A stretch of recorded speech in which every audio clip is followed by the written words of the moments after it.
the legends of memory and storage. Crucial brings you the ultimate performance in gaming. Legendary products. Precision engineered. For speed and stability. Crucial ballistics.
What is up, everybody? Welcome back to Ultragear presents the Esports Club Gauntlet Season 4, powered by Crucial. Our apparel partner is 656. My name is Salty, and with me for the first time on the desk, it's gonna be Kirito. Kirito, what's up? How are you feeling, and how do you feel for the game that we have in hand?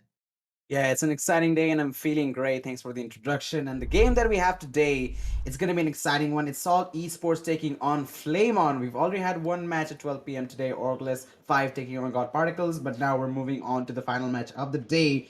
And it's going to be a banger. Salt Esports taking on Flame On. We've already seen Salt Esports play one match earlier on, and I believe it was against Exili, so that wasn't the best of starts for them. I believe they lost in a 2-0 BO3 fashion, so they didn't have the greatest way to kick off the tournament. But now with the second match in, okay, it's all good. What happened in the past. Let's get back on the get the pedal on the metal and go in for the next dub.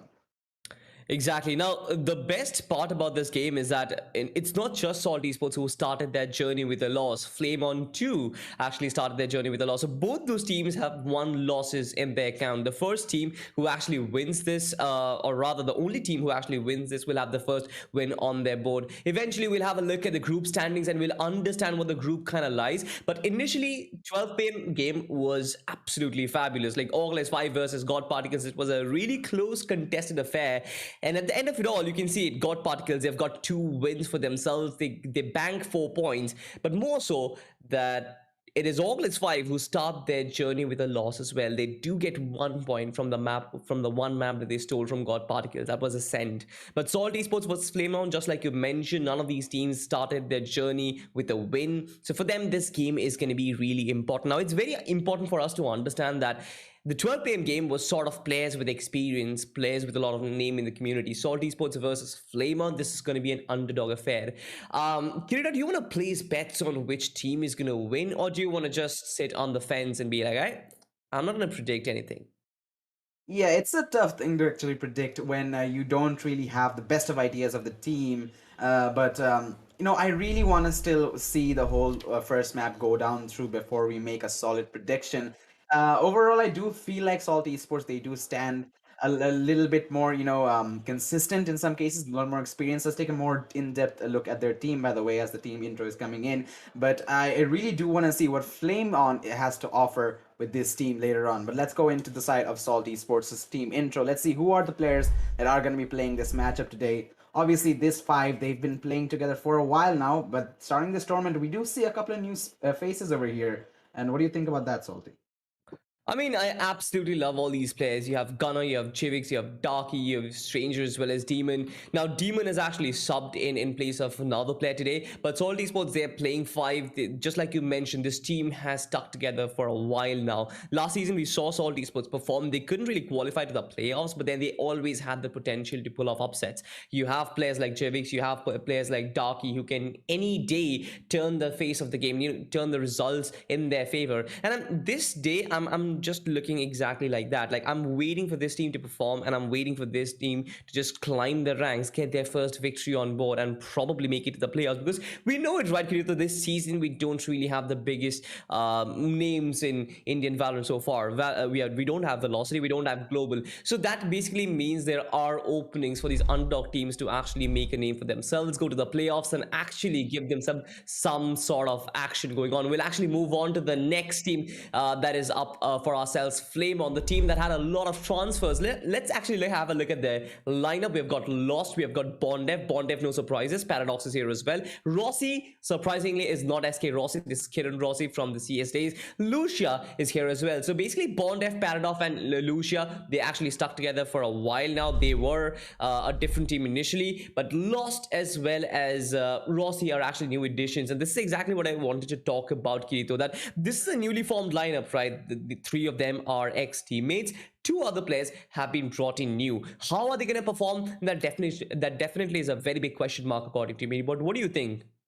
Yeah, it's gonna be difficult to start off a tournament with a couple of new players on the lineup because you obviously need some time to grow that chemistry. You need time to get adjusted with the team, get adjusted with playing with new teammates in a tournament environment. So I'm not putting a lot of pressure on Flame On, but right now they do definitely need to start stepping up that team play and coordination. And in a game like Valorant, that is extremely important, and especially considering that they've already lost one match, their first match in the tournament, they definitely need to start stepping things up together. And there's still time for that. You can still take your time with it, and this is something that you definitely should not rush. But the experience some of these players have, they should make this their top priority. That okay, we need to work together. We need to make sure these communications are quick and precise, and they're extremely accurate on the fly. So that should be what they're trying to do right now at this stage.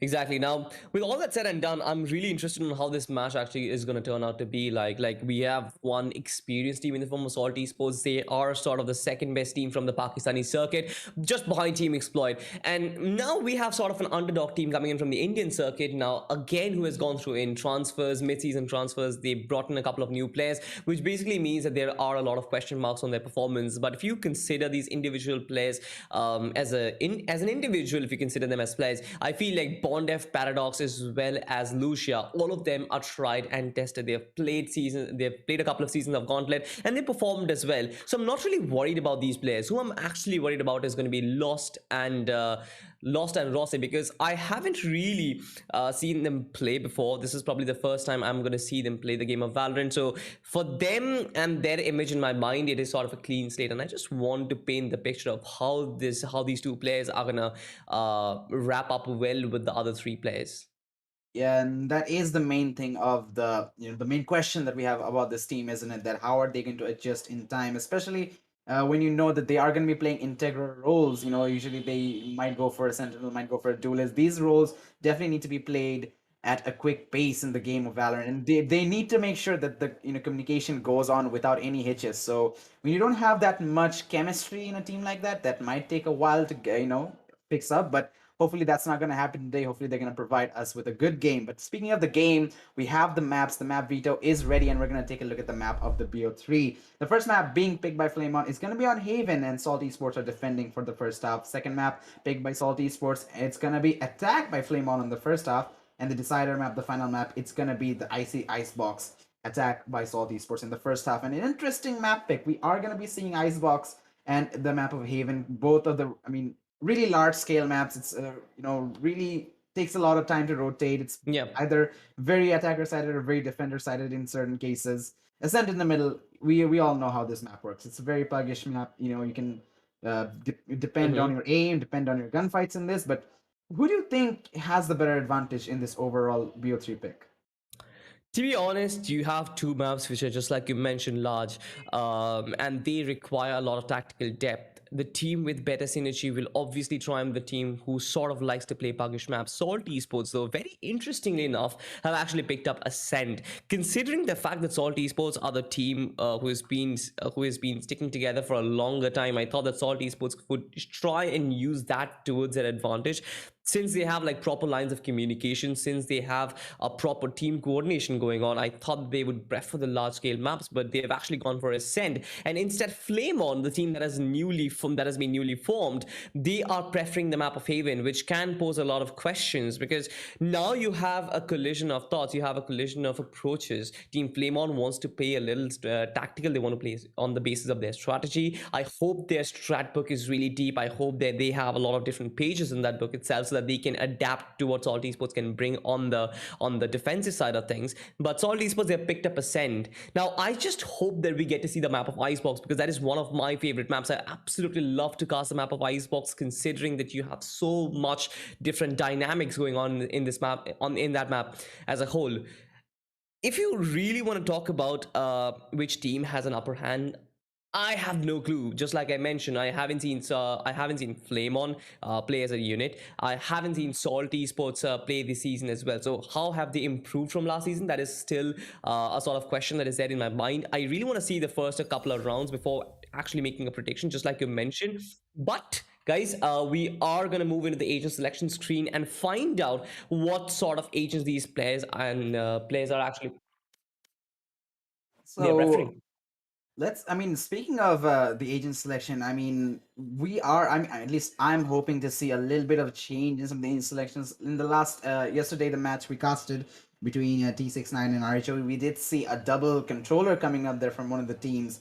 I believe it was a Viper and an Astra or an Omen, but the thing is, it's the meta of Valorant is just revolving around really interestingly right now, and especially in some of these really puggish maps like Bind, it's not exactly the most tactical. It's not exactly the most gunfight based map. You have these teams going for these interesting agent selections like double controllers. Usually we see double sentinels, see double initiators.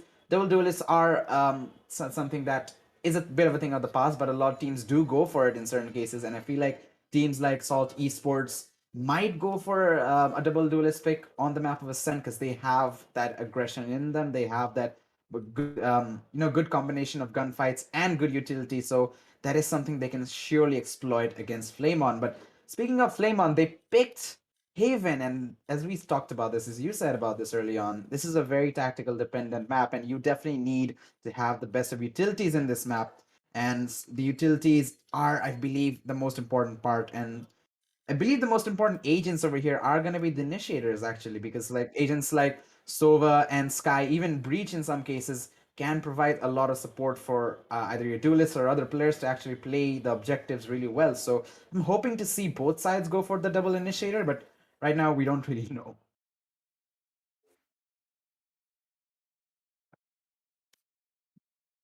Hopefully, it's still gonna be interesting to see what the players pick. We don't we aren't exactly sure yet, but as we go into the agent selection, we are gonna see what the players are gonna be picking. On the side of the defenders, we have Salt Esports. They're going for that double initiator, just like we talked about. Stranger on the Sova, he's a mad lad with it. I believe his shock darts on Haven are absolutely on point as well. Gunner going for that breach. Darky's gonna be on the Killjoy, and Yevix on the Jet. Accompanying him is going to be Demons on the Astra. Meanwhile, on the opposition, the attacker side, we have Flame on. They're going to be going for the Sky.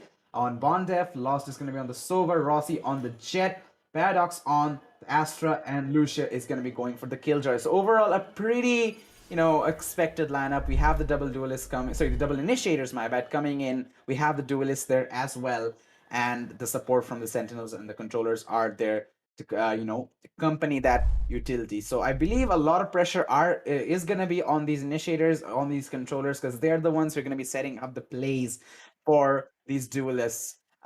Like players like Bondef, we know that he is really good on the sky. He can provide a lot of support, and especially with the way the flashes on the sky works, it's gonna be really interesting to see how he, either flash the whole side, or you can sort of identify where the player is and then play for that information.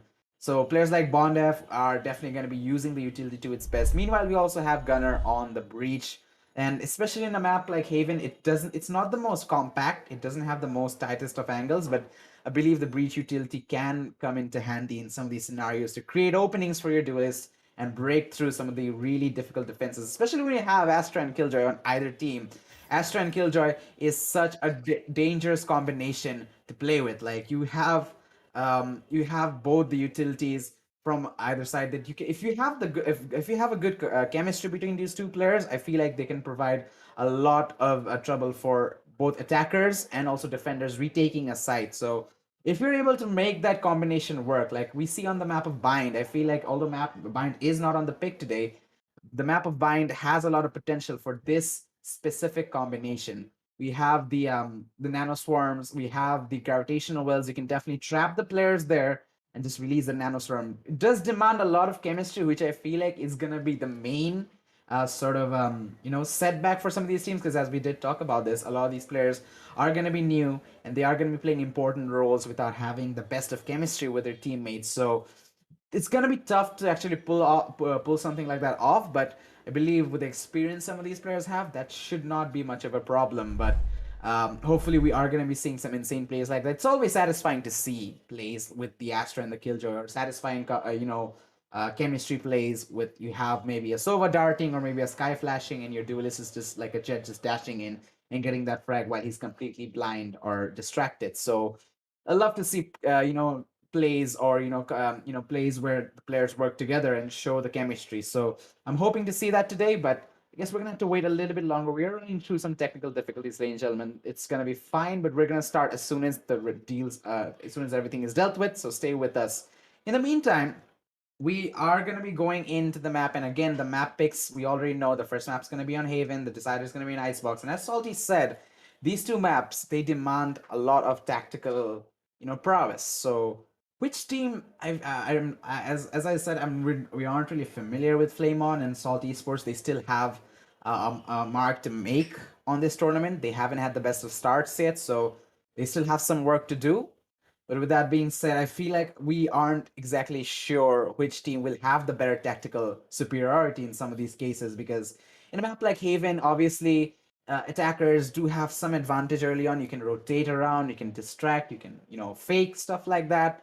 So they definitely are going to have to be quick on their feet, but the communication needs to be on point as well. And that's the problem, isn't it? You have these new players, you have players that aren't the most experienced, so communication is something that they're gonna have to work on. And I'm definitely hoping to see that go flawlessly today, because that's one of the keys in Valorant. Since you have such a diverse agent selection, so have such diverse agent utilities, you're gonna have to have that communication work flawlessly. So I believe both Salt Esports and Flame On have made that their top priority, because you might not have the best of gunfights, but if you have good teamwork, like the saying goes, teamwork makes the dream work. You can definitely overthrow even the strongest of teams, because I've seen that happen. If you go for a double pick, it doesn't matter who is on the other side. Two versus one is definitely better than a one versus one, and especially when your opponent has that better aim. That is something that you should use your advantage. You should try and out duel them in some of these cases. Go for the utility plays. Go for the double peak. Stuff like that will help you out. But with that said, we are looking for that kind of a tactical, prowess in these maps. But again, on Icebox as well, rotations are really important. If you have a player lurking out in certain cases, that's definitely gonna be sort of the sort of a bit of a trouble for some of the defenders to handle with, because obviously you have that very direct path down mid to either of the sides. So a late lurk from some of the players will be really effective. But going into the agent selections, finally, hopefully we're not going to have any issues this time. Sorry for the delay, ladies and gentlemen. The agent selections are going to be coming in. It's going to be, again, I believe the same selections from either side. Yep, we have the double duelist, the Breach and the Sova. We have the Astras, the Killjoys, and the Jets as well. So we're going to be going into the map, and I believe, Salty, are you there? I am there, Kirito. Thank Oh, you he for is here. having He me. is back. You know what? The cause of that debacle was my game going into Val 5. I was like, all right, you're gonna do this to me. I'm fine. I guess I can tank on that pain. But anyway, ladies and gentlemen, sorry for that delay. We're gonna be back, and just like you mentioned a lot about tactics and everything. And while I was just DC'd and I was like trying to figure out, oh, what's happening to my system. But anyway, I hope I'll be alive. I hope my camera is not gonna freeze anymore as well. I'm constantly checking on the stream if my camera is not frozen. But the first game is at hand. I got a glimpse of that agent selection. It looks like both these two teams are going for double initiator picks. We have got a Breach and a Sova on one side, a Sova and a Sky on one side. A very typical agent selection from both these two lineups. I mean, look at this. You've got an Astra, you've got a Killjoy, you've got a Jet, just usuals, and a Breach and a Sova and a Sky. Nothing really surprising. But Salt Esports, they are on defense, and I really want to see what can Flamon bring on the table. What does the attacking setup looks like?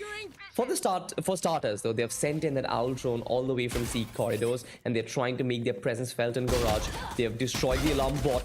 There is one guy that is dark. He destroys a couple of players. A lot of trades going back and forth. Two players are down already from both the teams, and now it's a 3v3. Of course, the attackers should have an advantage because now real estate is all theirs for the taking. They can lurk around like sneaky buggers, but then it's also very interesting to understand what sort of read does the defenders have. Does Salt Esports know what to do at this point? They have sent in 3 defenders in 3 different sites trying to get information, which I think is a good approach, but they need to rotate quickly because I'm pretty sure Flamon would try and go for the executes like a bullet train. And here it comes, here though.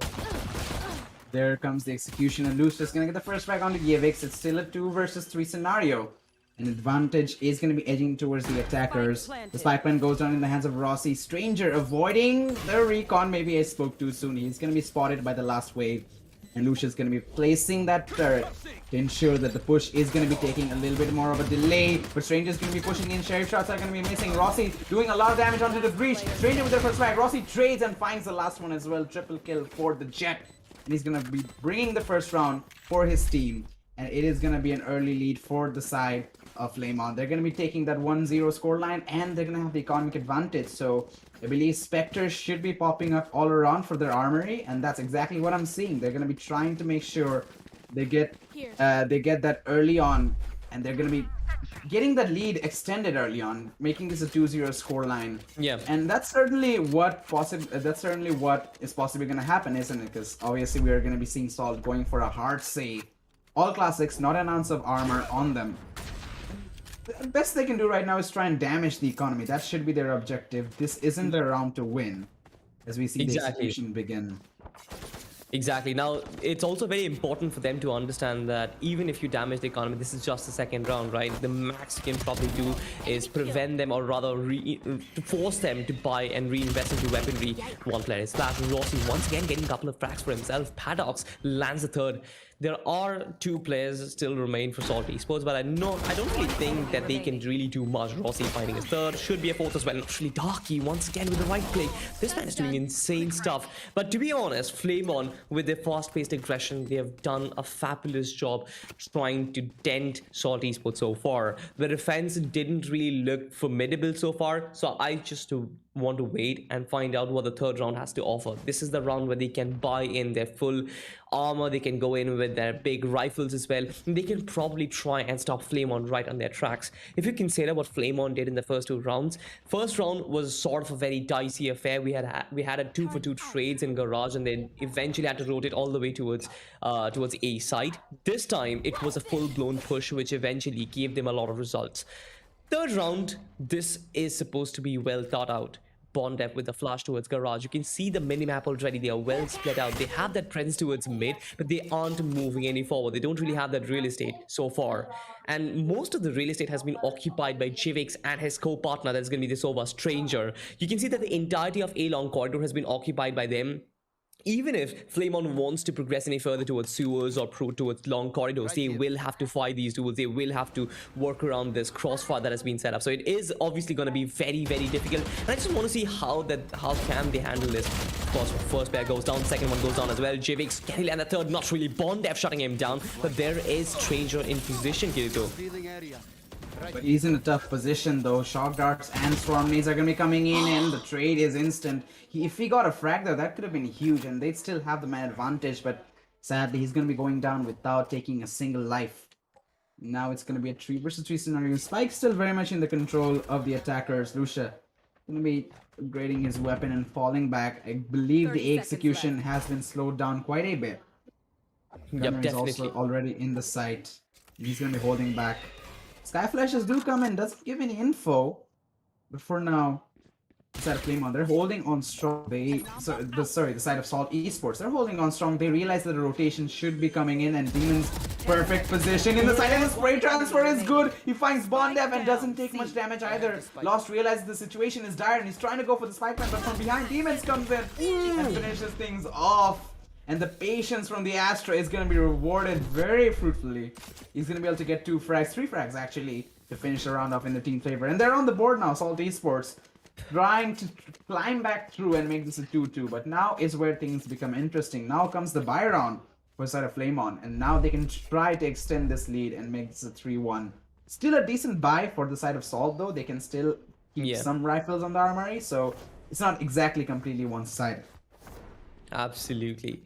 Demon turning into the Grim Reaper in that round. What a display of skill was that? Like, I never imagined that he would use his Nebula to kind of disguise his position. Gets the first one. The KJ had no idea that Demon was in that position. He got taken down, but more impressive was that he took down the one who was supposed to trade him. He also got that frag towards garage, the spray transfer, just like you mentioned. It was impeccable. But after that, he also moved around. He hopped around the pitch. He danced around the pitch once again, finding the third one. The movement was the best thing in that 1v3 clutch. I'm talking about a 1v3 clutch because he was all by himself in that side. But, well, Salt Esports, and they get their first round on board, just like you mentioned, and it was hard fought. It certainly was hard fought, but I think this is when the game starts, right? And it's nothing to worry about, at least for them. I really want to understand what Salt Esports will eventually do from this point on, because they are holding positions once again. That same setup. You've got the Jet very aggressive. You've got the Sova inside as well. The B side has been left completely open, which is very surprising. According to me, they have got the utility to sort of take it back as well, so they're very happy to let it go so far. Jivix, no real information, and we haven't seen any sort of information exchange so far. None of the Sova utilities have been very successful. Jivix peeks out, takes out Lost, takes out Lost as well. This is absolute madness. Through the woodworks, through the smoke as well. He finds the frag. Instead, he finds 2 of them. Lucia just treading around B, finding, I believe it was Gunner. Yes, he does. Another one for him. Jivix finds a third. This comes down to a 2v2. All that success has been neutralized because both Lucia as well as Jivix are popping in full figures. It's all on to Jivix and Demons now to make sure the great start that Jivix provided for his team stays for his team. And we see Paradox already inside the side. He's trying to get the bomb diffused down, but Demons pushes in at the right time, finds Lucia off guard, and Jivix from behind to finish things off. A 2-2 scoreline as the equalization comes in, but not gonna lie, some damage has been done onto the economy of Salt. They are gonna be able to go for buys though, so it's no harm done. But regardless, that round became really close as we see the mass murder that happened in the B side. And I believe Lucia should not have gotten away with at least gotten away with 2 frags there. Maybe he should have been traded early on. Regardless, their round did go in their favor. Just something that you need to be, you know, keep in note that, okay, guys, we shouldn't really have lost 3 players there, but it's something that we should keep note of in the future. But now Stranger with an early recon down A, trying to provide support for Jivix. It is an eco round for their opponents as Jivix because the first frag went to Bondef. Absolute madness. Well. Yeah, he's low on HP. Can try and find one more. It's a little bit too risky if he pushes too much. He finds one more into Lucia and he should be trying to fall back. spots Paradox there as well. Absolutely. Now, gunned down. he should be, yeah, just like you mentioned, he will be gunned down. The Cloudburst, the shock darts, nothing could actually save him over there. 3v4 so far, and Salt Esports still have a nice footing in this game. You can see that 3 players, 2 of whom are wielding spare. 2 of whom are wielding sheriffs, only 1 phantom to work with. I believe it was phantom or a spectre, I didn't really notice, but Stranger is a nice position. The recon data will eventually reveal his position, but yeah, he will be able to trade off. Takes the first one, takes the second one through the woodworks, but couldn't really find the third. 1v3 so far, and now Gunner coming in from backstab will eventually put the final nail in the coffin. Look at this, right? Salt Esports lost the first 2 rounds, but then eventually mount a slow and steady comeback. This was always supposed to happen. This was always supposed to happen considering the way they function, right? They're mostly wanting Team Flamon to push into site. They want them to take the site for themselves and want them to establish proper control. But then after that, they start making a backstab, and that their backstab is literally the key aspect in the game so far. And Salt Esports, they've been rather successful because of the fact that they have got the weaponry to pull off those backstabs. First 2 rounds, with the pistols, with an eco round, you can't really expect them to do much. But now that they have got the weaponry, they're making proper use of it. Indeed. And this is going to be another buy round though for both sides that can be able to afford the rifles. An operator in the hands of Yevix. He's been phenomenal on the jet so far. And if you find some impact with an operator, it's going to be the icing on the cake. And especially considering it's an operator, it's a really expensive weapon. You got to make sure the investment is profitable. Stranger going for this peek into sewers. 8 short, as a lot of people would call it. There are 3 people there. And I think he realizes this. Next to fall back there. We are going to see a frag go down. Lucia will be taken down by Darky as the shock darts come in, but Rossi's already inside the cubby. He's going to be damaging the breach as well. But here comes the Seekers. Try and do a little bit of assistance on the entry. Oh my god, he's been overwhelmed. They are all tagged up there with that Seeker, and Rossi just guns them down, gets 3 frags, and it's going to be a 4 versus 2 scenario. Yevix though, Blaze Stone's pop. Try and do some damage with this. It's going to be difficult. Knows that there's a player in the graffiti position, and Rossi has made noise in hell as well. So they're going to peek together, but they're going to be executed together as well. And the op lost almost immediately. Was it really a wise decision to actually go forward for that clutch position? I mean, it was a sort of a 2v5 or 2v4 scenario. The Seekers got complete control of the site, right? You properly mentioned Rossi getting 3 frags in this round, at the start of this round, basically was done deal. You shouldn't actually progress any further, right? But then eventually Jivix overextends. He had the operator, which he lost. And just like you mentioned, that was a very heavy investment, and that shouldn't really have been lost right in the first round itself. Flamon got an opportunity to counteract, and they did so.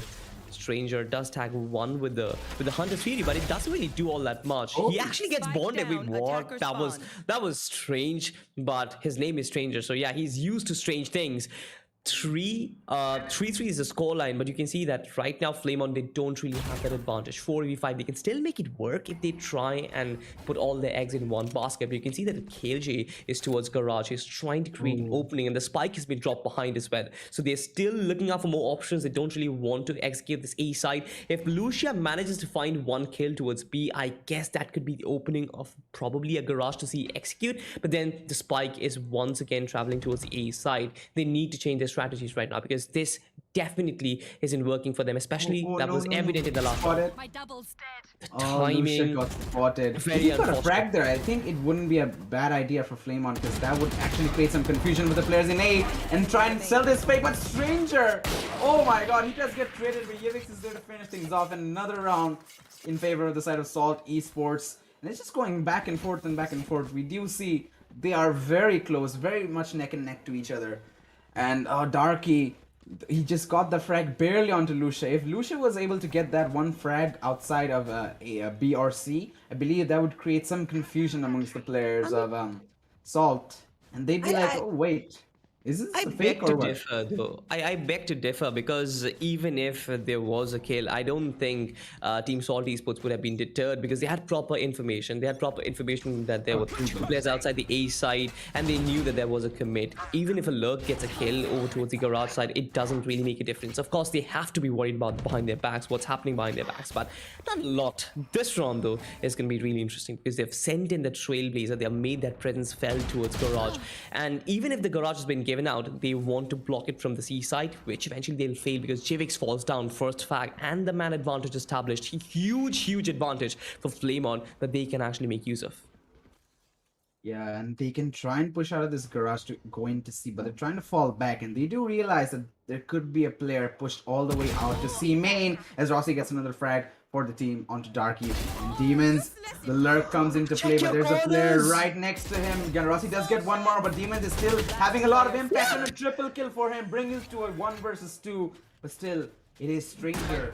He has been so consistent with the frag, so consistent with the Sova. But on the other side, there is Rossi, there's Lost, and Lost has the 100 Fury as well. It's going to be so difficult for him to win this clutch. He hasn't recon that, which he can potentially.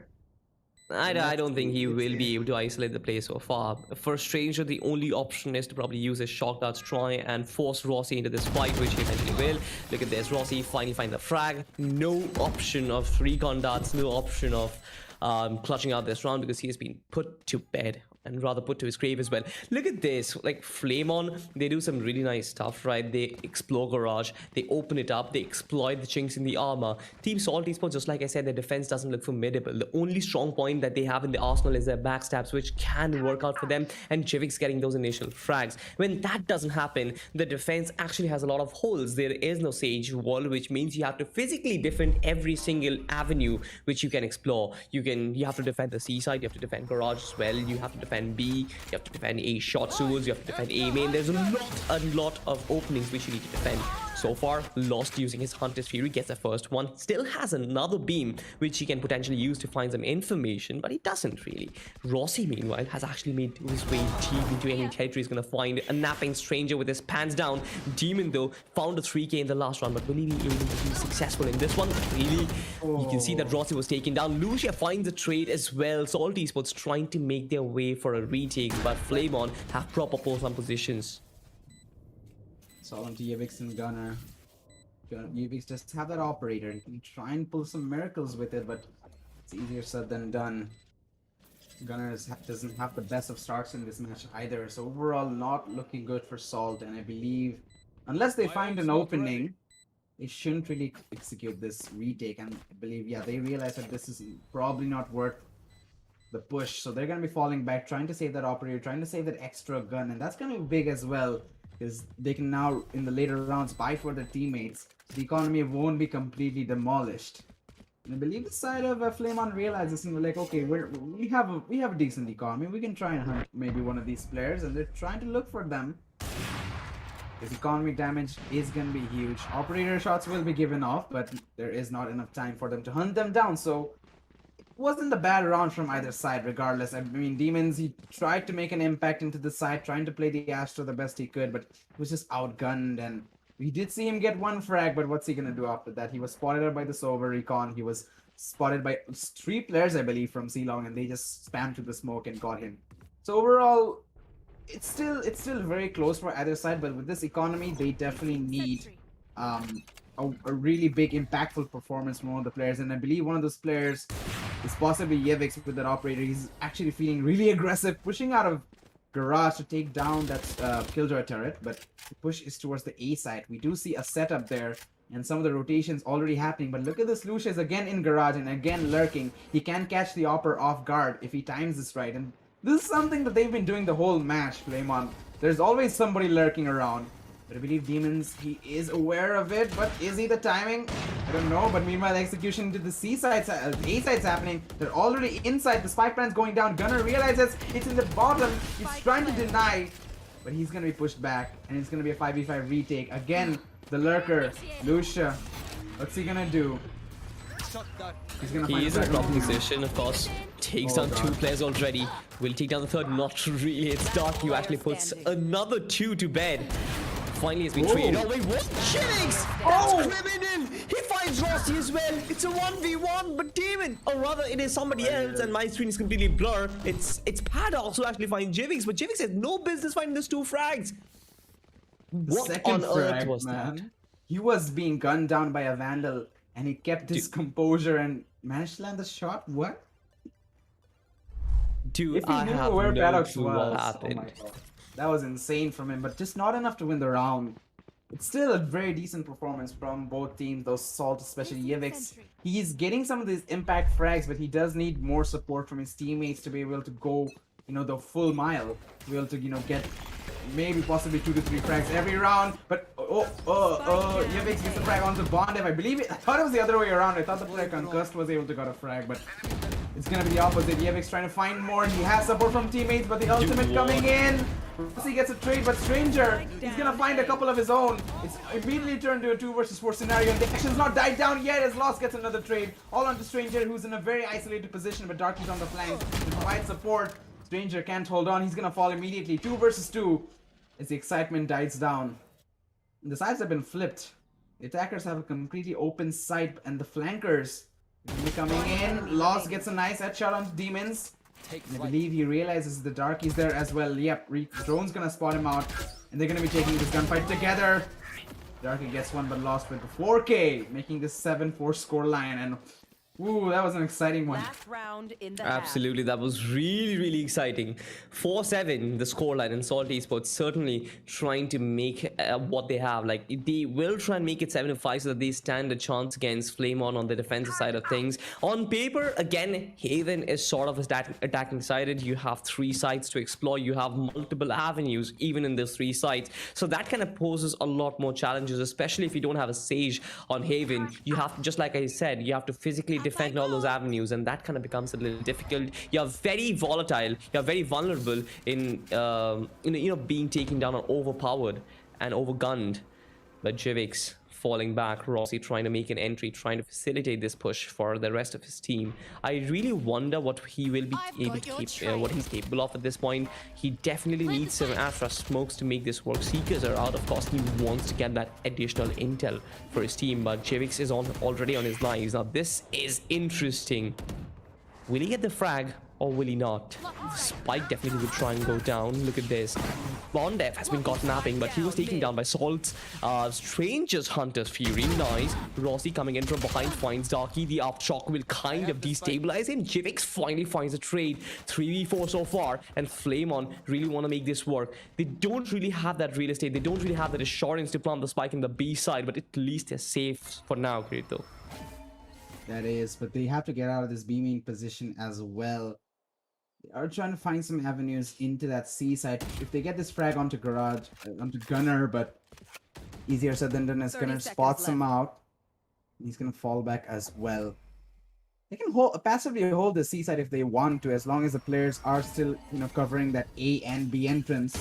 Recon comes in and they're trying to re-execute this A side, but Stranger gets both frags and denies the entry. It's gonna be a 7-5 scoreline to end that first half, and Salt, despite having a bit of a shaky start, they're able to stabilize and make sure that their the round count is going to be staying in their favor. But for now, it's going to be the side of Flamon with the lead, and it's still pretty close. 7-5 is not that big of a gap, if I might say so, because both sides are still very much feeling the momentum. Some of the rounds were really close, and for now, the reads that they're doing on either side, the way Salt on attack were reading that, okay, this A push is very detrimental, so we need to do some damage early on when the entry is being done. They're trying to go super aggressive with Yevix. They almost got a bunch of frags there. In the meantime, Flamon realizing their aggression as well. Lost, he's been sending those recons flying at the start of A long every round to make sure they can deny that early aggression.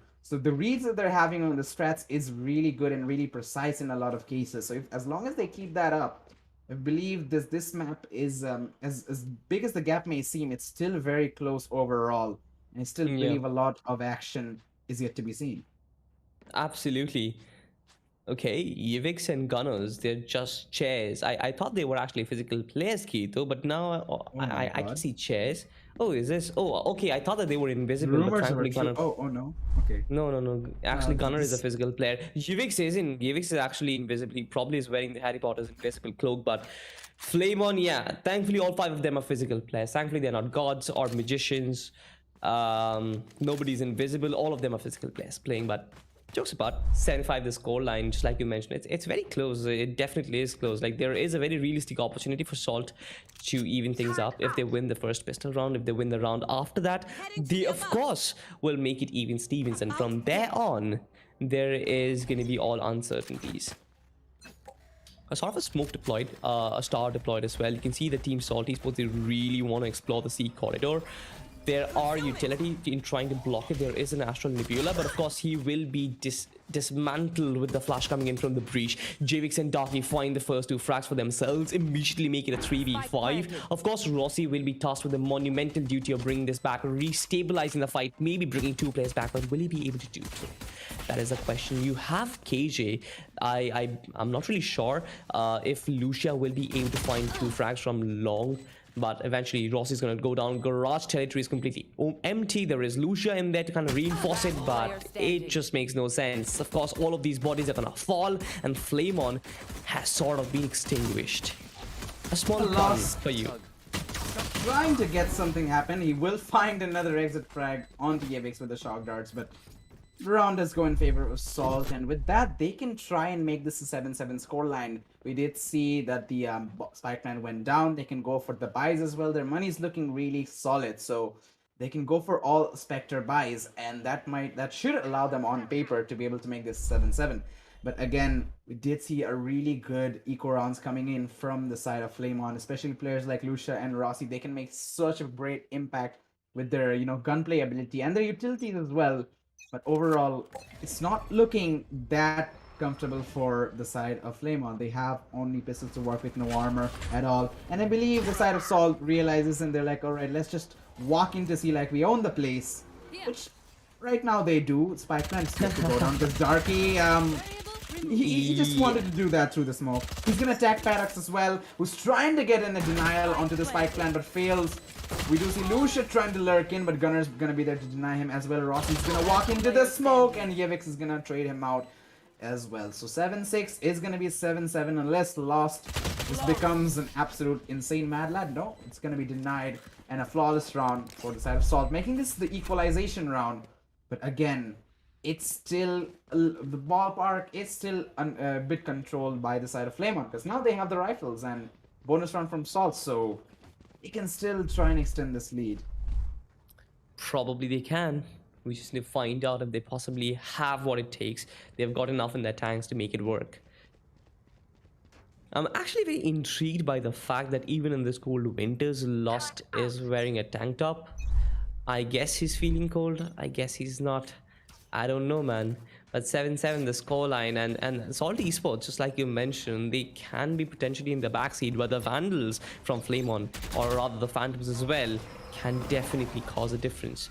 Again, the seaside has been broken empty, the gravity wells are flashing, but even in the midst of that, Lucia finds a frag. He finds 2, in fact. It's 3v3, but no trades yet. Demon has bombed the last frag for himself, but it's still far. It's still job not done for them yet. The spike definitely will go down. They really want to orchestrate this retake, but do they have the utility to do so? They've got the flashes, and they also have the recon darts to work with. The jet can also potentially dash in as well. So you have all the recipes for a proper retake. It's just about using it and timing it to perfection.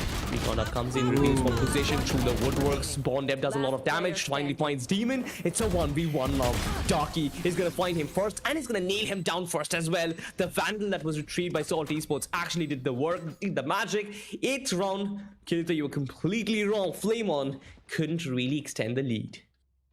Yeah, it's gonna be the complete opposite, Salt. I mean, I've been wrong a bunch of times, let's be honest. I was never really right in the first place, but it's all good. It's still an 8-7. An eco will have to be done by the side of Flamon. They're definitely gonna have to, cool down on the weapons for this next round at least to make sure they can buy up in the next one.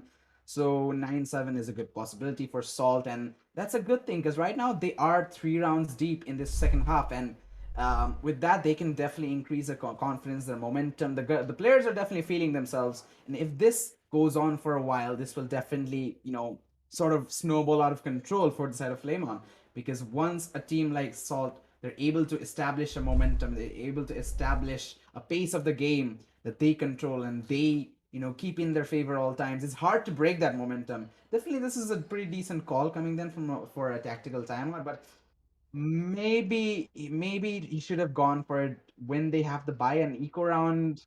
Sack pause isn't the best of ideas, maybe possibly, but it's their call. They're in the team for a reason, and I'm not. But let's see what happens. They are definitely gonna have to do an eco. That there is nothing to be wrong about. But let's see. They're gonna try to make this an equal scoreline if they can with these eco weapons. Kiss the teddy, kiss the teddy. Oh, Just it was so close. It was so close. it was definitely so. I mean, definitely we could use some love, right? Yeah, we definitely could. The teddy is definitely the best thing that could have happened, but for now we're gonna have to wait. For now, we're gonna have to deal with this eco round from the side of Flame. Noise is being made, but Stranger with the first frag onto Rossi. And a follow-up. Spots lost. Lost will take a chunk of damage and have to fall back. Shock darts come in, and that will definitely force him to fall back quite a bit. Bondev does heal him up.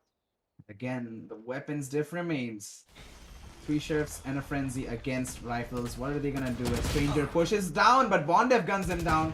Another player is spotted up by Loss. He's gonna send a shock dart flying, but Gunner gets a trade. Shock darts will do a lot of damage. Actually, not much damage. But Yevix comes in from main and guns him down. It's gonna be a 4 versus 2 scenario with the A side completely belonging to the side of Salt. Yeah, it definitely is there for the taking. Flame On would be denied entry into the side. It's no business for them to even try and go for this take. Of course, they don't really have a lot of weapons to save, so it's a lost cause anyway. Frenzies and sheriffs maybe at the best. What can they potentially do? Buy 1 frag for themselves? Even that isn't going to help them all that much. You can see that they are being denied even a turret placement. Lucia and the Astra, I mean, for them, yeah, this is sad news. This definitely is. And Salt Esports didn't really have to work that hard, did they? I mean, this was an eco round, it's sort of understandable, but even if you look at the other rounds, Salt Esports are sort of a tad bit ahead of Flame On and what their national game looks like. The Gravity Well kind of sucking him in. Paddock's got the 1 kill for himself, also dinged another one, but Chivix finally puts an end to him. Thank you so much. That wasn't a bad eco though. Couple of frags. They couldn't really deny the spike plan, but still they did get 2 frags, and with pistols nonetheless, that is a pretty decent achievement. And with that, they're gonna be able to go for the buys on their next round. But this is where the stakes are getting really high right now. If they lose, this is a 10-7, and they're gonna be getting closer to the side of Salt to that 11-12 match point scenario.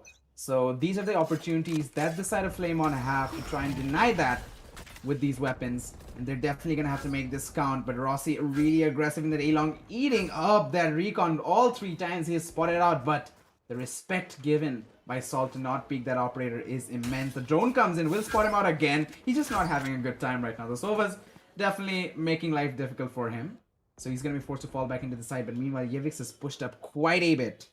He has a rifle, so if Rossi misses this shot, Yevix shouldn't have a hard time taking him down.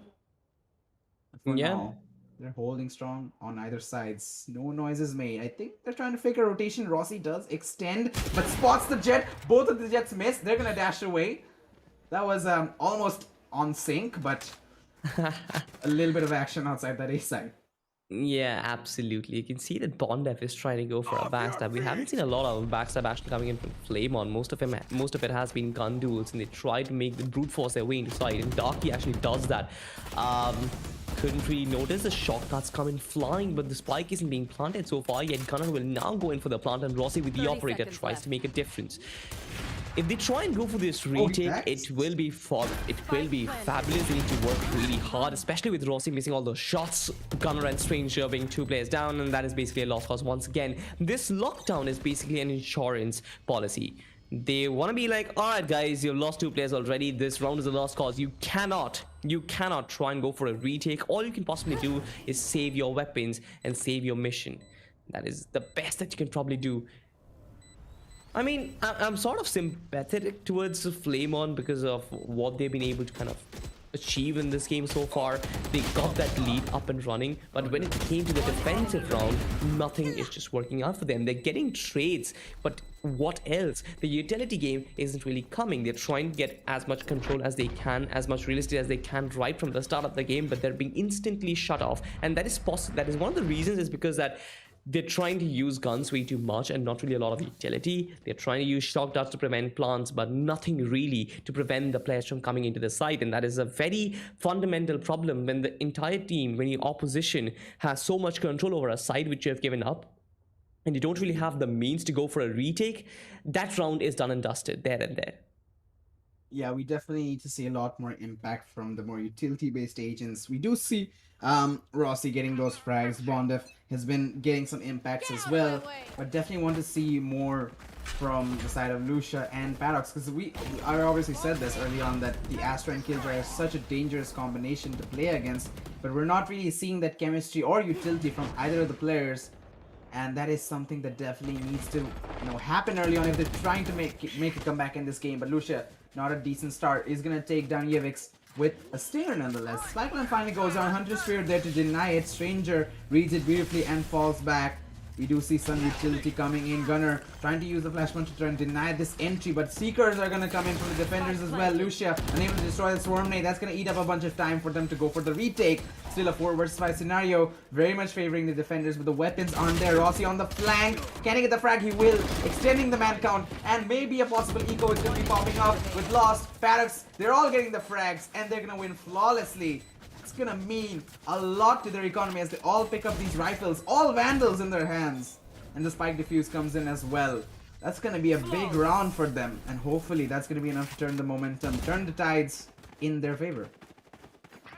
Yeah, I really hope that does, because at this point, Flamon, they need a miracle to actually win this. They need to properly change their approach and change the game so far.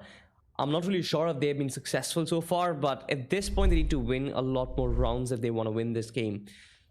What do they do for that, though? First of all, Flamon, they've sort of been a little forgiving towards Salt Esports. Salt Esports trying to aggress further, trying to take control of sites. They've almost always been given that control. They try and take the initial duels by pushing up early towards a long corridor, but that doesn't really help them. Look at this, right? 3 players are very, very close, right at the entry of that A corridor. If 1 or 2 of these players go down, this round once again will be given out. This round will once again be forfeited. The out will have been used even further, but look at this. Gunner moves down 1 guy, Bondef and Lost to bring it back a little. They restabilize the team, bring 2 players back. This can be helpful, but then once again they need more kills, they need more real estate to work with. This doesn't really help you so far. So forth, you can see that they've got almost next to 0 real estate. Only Demon has actually made an advancement, but even that doesn't help them because, of course, you can see it. It was a B side and the Spike was traveling towards A. Besides, there is some killer utility, the turret specifically blocking his entry, so it's not the wisest of ideas to push through that. Does place a smoke there to try and walk through it, but it's just gonna take the star back. It's not really worth it to lurk in with that Reina. Trying to execute the site with his teammates is the better option, especially considering this is a 3 versus 4 scenario. Recon goes down, but none of the players are actually in that A main. It's going to be an A-short side execution. It might be very difficult considering 3 players pushing out of this tight angle. Noise is being made. Paradox has a good read. He's going to get the first frag. The trades are going to come in though. 2 versus 2 has been established. And the Sova ultimate is online from Stranger as well. So they can play this post-plant really easily with this Bondef hiding in the smoke. The alarm bot being placed by Darky enough to distract Bondef, and he's gonna be taken down. Darky gets the frag there. Lucia tagged by the Hunter Spirit down to 5 HP. A shock dart should do the trick, but no, it's a recon instead. He's gonna eat it up, and Darky with the fall bang to finish things off. 11-8, and now the side of Flamon, they're in dangerous territory. 1 round away from match point. The economy is barely stable though. They can go for buys. They have some ultimates to work with, but again, I'm not seeing that utility count coming in. They had a good grip on that A side as well. 3 players there, they could have fought that 3 versus 3 and tried to come out with at least a couple of trades, but instead they just weren't able to win the gunfights either. So a lot of issues coming in, and it might be a little bit too late to fix these. Maybe. It's still close. Maybe. They don't have natural divide to make it work. Rossi is with Bondef. They're actually pushing up towards mid, spotted as well. Now this is bad because they've been spotted with the recon dart. Now they've been flashed as well. Rossi This part finds didn't one on set the out. Demon, but Gunnar and as well as Demon found two back. So this is interesting. All these they've just lost one player, but they've traded off two. Can they make it work? Because they have a Spike massive down advantage to A. work with. Lost. No loss. Covering it. What on earth was that? Courtesy to some lapse in concentration, we got to see one nice frag. Flame On is sort of in deep trouble, as I can see. Two players, two defenders, and you've got three attackers trying to capitalize on the man advantage that they have. Trades do come in. Rossi gets one to Yevix, but the Stranger is going to be coming in with the trade. The refrag is there, and it's going to be an 11-8 scoreline. Might turn into 12-8 right now. Unless, of course, Paradox from the side of Flamon can make something happen. Darky is going to be preparing for the post plan as the spike goes down. Jared will be spotting out Paradox coming through CT. Spike planted. Meanwhile, Stranger going towards long. I believe he should have lineups to play with, and the swarm nades. Both of these agents are so useful to play in the post plan, but he dodges that recon. No! Darky survives by the skin of his teeth, and now he can play his utility as well. The first of the swarm nades go down, and he actually walks into it. Paradox eating a lot of damage. The second swarm nade is up close. He's gonna walk through the wall. Oh, he reads this. Oh, the gun back. Enemy remaining. Oh, he dodges Stranger, but Stranger now is gonna walk through this. What's gonna happen? Is he going for the knife or not? Oh, he guns him down. See, I understand that approach, Kato, but then before pushing out, he at least should have got that half defuse, because he's never gonna find two frags and then come back and go for the full defuse, right? Had he gotten that half defuse up and running, he deployed the he deployed that astral divide as well. So it basically means the bullets are gonna penetrate. You deploy that, you deploy your smoke as well. Go for the half defuse, probably peek out, play a little aggressive, wait for all those players to pop in, pop one head, get back into the spike and defuse it further. That could have been great, but that's not happening. Esports make their way towards match point, just like you mentioned. Map point, rather, Flame On.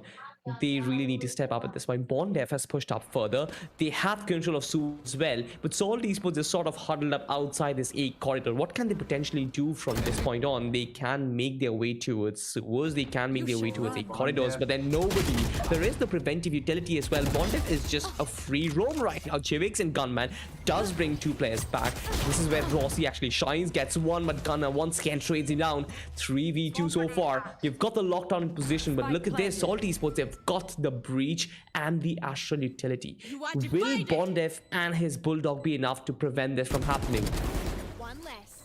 They do get a frag though. It's gonna be brought to a 2 versus 2. He can try and upgrade to a phantom as well, but Yevix gets a fight with Lucia, and the positioning is not good. They're holding this crossfire really well. He pop flashes out, gets one, knows where the exact player is, but Yevix is quicker. Bondef, his crosshair was on point, but just wasn't quick enough. It's gonna be traded out by Yevix, and what a instant blow. What a match though, the first map in Haven going in favor of Salt Esports, and honestly, Flame On, it feels like they were lacking in so many ways, especially towards the end. We did say that the utility and map control wasn't, a-okay at the beginning of the match, but later stages of the map, we definitely saw that it's just not that, was it? We see a lot of gunfights being lost as well, and a lot of arrows where they're not really peeking together, not really communicating, it feels like. So Flame On, it's still something they need to work on, but I believe it's still possible for them to come back from this though, because again, these players, we did talk about that the communication is a problem, but again, it's not something you can fix, in a matter of seconds. So they can try and play the best they can in this match, but let's look at the highlights to have a better understanding of what some of the issues that the side of Flame On were facing. And initially, as we said, it was the utility. They weren't really able to control the map. A lot of flanks came in the flank as well. Lucia was really effective on the flank. He was actually making a lot of impact in a lot of cases. But sometimes in the opposition case from Flame On, it wasn't really happening. So I'm not really sure what to, think about that. But the flanks definitely weren't as effective on the side switch. So that's something that needs to work on, especially in a map where we're going in next. Ascent flanks could be really useful to have, fixed up, but overall there are a lot more issues to, address. Yeah, definitely. There certainly are a lot of issues. And just like you mentioned, communication was definitely not on point. They sort of look like a very newly formed lineup, just like they are.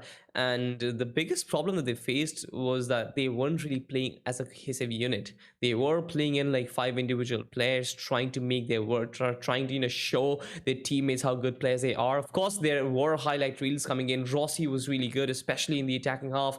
Lucia was sort of good as well. Bondev was good in certain rounds as well. So, I mean, it was sort of an effort coming in from all five players, but none of it actually came together so that they could cohesively play as a unit and get the round for themselves. And lost a lot of rounds, even after having an advantage, especially the one where Demons are clutched out an insane move. You see, like you mentioned about utility, right? We didn't really see a lot of entry utility in their attacking half, neither did we see a lot of defensive utility being used as well. It sort of came down to trading and gunning down your opposition, and when you do that, there is like a 50-50 chance of winning it, right? Valorant is sort of poetic in the sense you are to use your abilities to create the tactical advantage when you move in. It's not just who has got better aim to work with, and it kind of felt like Team Flame On lacked in that department. Indeed, and that is something they need to address real soon because now with the momentum that the side of Salt have built up, they can definitely carry this on through to the map of Ascent because that map as well, it's definitely going to complement their abilities to, play quickly and change the pace of the game and have really aggressive strats like Yevix, especially support from Stranger, who himself is a pretty decent fragger as well, might I add. Darky as well playing really well with the Killjoy. If he goes on to another Sentinel in the next map, they can certainly make a lot of impact in the next one. So I believe with the side of Flame On, they definitely understand, especially the players that are there. They definitely have been able to identify that okay, we need this utility to be more effective. We had a Sky there, Sky utility flashes weren't making the best of the entries. They weren't really supporting the duelists of the players walking through the smokes, right? So that is something that we definitely need to work on and make sure the next map works out for us because right now it's a 1-0 scoreline. Salt, they're definitely feeling the momentum, and that cannot be allowed to go on to the next map. So speaking of the maps, speaking of the players, let's take a look at this the scoreboard at the end of this first map. Yevix, the match MVP for the side of Salt, he's going to be dropping 22 frags and being on the top of the leaderboard. Meanwhile, Stranger is going to be supporting him as well, behind with 17 frags, 16 on Darky, 13 on Demons, and 13 on Gunner. I mean, overall, the players, they've all got their impact frags. Yves obviously being the star entry duelist, but other than that, everyone consistently has been getting some of these, winning some of these duels and winning some of these gunfights, which is something really important in a team. And I believe Salt, they're definitely, passing with flying colors on that mark. Meanwhile, for Flame On, Rossi is definitely going to be on the top with the Jet, but the same cannot be said for some of his teammates. They were getting the impact frags, but in some cases, the support just wasn't there, was it? It definitely wasn't, and it's very surprising to say that Flame On, even though this was their map pick, they never really looked like the team who is playing on their home turf. It sort of was Salt Esports just dictating the pace of the game. But then talking about pace of the game, we will be coming back for the second map, which is going to be Ascend, which is Salt Esports pick. So I'm really excited for what that map has in store for us. But we're going to be coming back after a very short break, ladies and gentlemen. Don't go anywhere.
from the legends of memory and storage.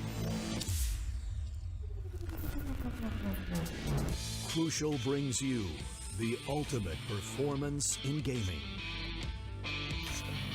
Legendary products. Precision engineered. speed and stability. Crucial ballistics.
Hello, guys. Welcome back to the LG Ultragear presents Tech Gauntlet season 4. Actually, we're gonna be going into the match that we had today. Remember, this tournament is powered by Crucial. Our accessories partner is gonna be Cosmic Bite. Our apparel partner is gonna be 656, and our esports partner is gonna be Aim Lab. We're gonna be going into the match that we had early on. The first map. The results are on your screen. It is gonna be Salt Esports taking on Team Flame On. It was a 13-8 scoreline, Salty, and sorry, not Salty. Oh, it is Salty. I'm just confused right now. I'm very So the team is confused. Salt Esports and I'm Salty. Yeah, I mean, I always cast Salt Esports game because of this very reason, the fact that they are my namesake, or rather I'm the namesake. None of our names are based on each other, by the way, ladies and gentlemen, if you are wondering. But yeah, Completely just like you were unbiased. saying, Haven Yes. has been picked up by Salt Esports and 13-8 is the scoreline. Now, interestingly enough, just like you can see on the graphic that's on your screen, this map was picked up by Flame On and they couldn't properly execute their plans, as I would say. Ascent, though, has been picked up by Salt Esports, so I guess they have their tactics and their guns ready, and I'm pretty sure they're just properly preparing themselves to make this a 2-0 victory. I think it should be a 2-0 victory considering how Flamon performed on the map of Haven. We didn't really see a lot of tactical depth. They try and go for the same executes time and time again, which lacks depth, and that sort of resulted in Salt Esports just going on a roll. The map of Ascent doesn't require all of that tactical depth. They don't need to go for multiple fakes or really keeping the opponents on their toes. If Flamon's aggression is on point, they can make Salt Esports struggle. What do you think, Kito? Is it going to be a quick 2-0, or do you think like Team Flamon might mount a comeback?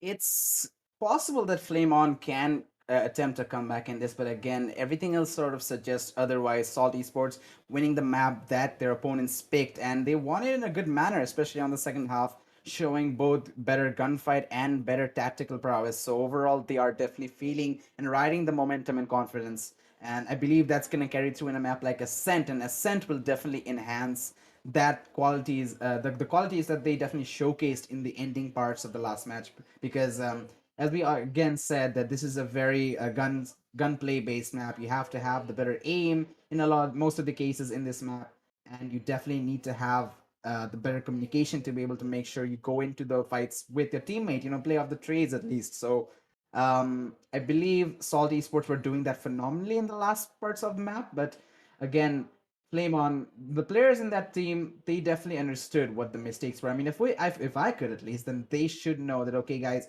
there were some utility issues, there were some issues where the gunfights weren't working out, so we should definitely keep those as our top priorities to be able to work through those and make sure this map goes in our favor. But again, coming out of that mentality that you lost the first map, you're in a really difficult scenario now, and that was your own map pick. It's not as easy to come out of, especially in the heat of the moment, like in the middle of a tournament match. uh Again, that is where experience comes into play. There are some players that can give the pep talks, give the talks as the IGL, that okay guys, what's happened, we have this next map to play, let's just focus on this one. That should be what's going through their heads right now. But again, you never really know. We can make all the predictions we want. It's overall, in a game like Valorant, it's hard to have an exact idea of what's happening. True that. I mean, at this point, I guess it shouldn't really be a prediction. It sort of is like a spoiler right now that Salty Sports should have it easy on the map of Ascent. They are really good on this. But then again, sometimes spoilers just don't really work. And I guess Flame On have what it takes. They have enough flame, they have enough fire in them to mount a comeback in this one. I really wanna watch the map of Icebox, to be honest. I love casting the map, just like I said. And if Flame On can actually win this one, Icebox can actually be a very dicey affair, because at that point Salty Sports, they will have displayed their capability, their tactical advantage, and then Flame On would have displayed their skill with the guns as well. You mentioned it, this is sort of a very puggish map. Again, mid control sort of plays a very big part, and we saw time and time again Flame On was trying to capture mid of Haven, but then Haven mid isn't really all that same. Like it's different, right, with Garage and with the B site in present there.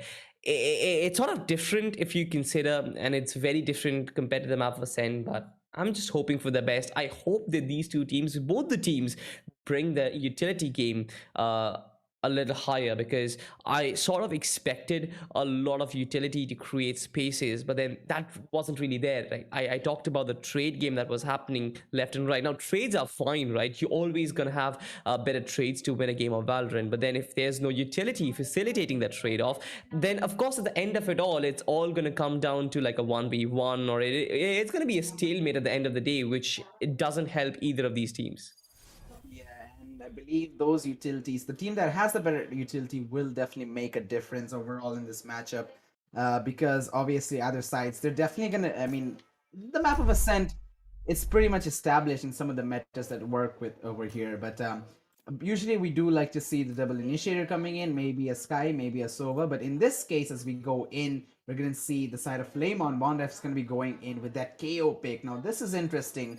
It does provide a lot of information, and again, the KO knife that disables all utilities, that's really useful. But it's sort of situational in a lot of cases. It doesn't really provide as much as information like the Sova and the Sky. It doesn't facilitate the entry as much, like maybe a Breach, to say so. But again, we don't really know what to expect in a lot of these cases. Meanwhile, their opposition, Salt, are going to be going for the usual double duelist composition that they have been going through. We have Stranger on the Sova as usually, have excluded Chet. Gunner is going to be on the Astra, and Demons on the Breach with Darky on the Killjoy. So again, I want to see this Killjoy and Astra combination come into play. And in a bit of a compact map like Ascent, it's definitely possible to happen, because there are a lot of tight angles, there are a lot of small entryways, so this duo definitely can make a lot of damage, and that is what they need right now from the side of Flame On. With this 1-0 lead that the side of their oppositions have established, they need to make sure they pull out all the strats and make sure they make no mistakes. So that, I believe, should be a strong point that they can focus on. But let's just go into the game. We have the pistols ready, and we're still waiting for the players to begin. Absolutely, we're waiting for the players to begin, and 10 seconds on the clock. There has been a pause that has been established so far. Salty Sports, we're looking at the players right now. I guess they should continue to do what they did in the map of Haven. They have nothing to change so far, just they can bring up the utility game, and that is something which you mentioned, right? They've got a nice set of double initiator lineups. We have two double initiator lineups actually. We've got the KO as well as the Sova. On the side of on the side of Flame On, and another Breach plus Sova combination on the side of Team Salty Sports. Who's gonna win this? Who's gonna triumph? We have no idea so far. Now Lucia is towards mid. The entirety of Team Flame On really want to make this mid territory happen. The spike is towards the A side, so you know this should be an A take. A really nice recon that kind of revealing all those positions. You've got Bond who's trying to make his entry. Nice one tap onto Stranger. He's gonna fall, drop down dead. There is nothing that he can absolutely do about it. Dark is still trying to make a difference, but look at this. Jivix is already on the backstab. Not that it's gonna be very devastating, but I guess they have something going on so far. Darky finds Rossi, so that is interesting. 3v4, but most of these players from the side of Team Salt, they're sort of really low. You can see Jivix trying to make a difference. 39 HP, gets one frag for himself. Now on 1v3, exponentially difficult, especially because of the fact that he's quite low on HP. He's been spotted as well. So now all of those resources, all of those gun barrels are going to be pointing at him, and nothing is going to save him from his death. Good start from the side of Flamon to win this pistol round. That definitely ups the momentum, ups the confidence a little bit, and that is what they need right now. They have the capabilities of winning this, and especially with the gunfights and everything working in their favor, they just need to make sure they keep their chin up and have that momentum working for them. Winning the pistol will definitely land an impact, maybe a little bit too much for Bond if he's going for the Vandal on the second round, which is a viable strat, but you know, I would suggest to, you know, stick with the Spectres for now, because if you hand your opponent a Vandal in the next one, that might not be the best position, but he's going to be going for it. Let's see if he can make an impact with it. Rossi's still sticking to the Sheriff. I believe he wants to get on that Operator as soon as possible, so he's going to be sticking with some lower tier weapons for now.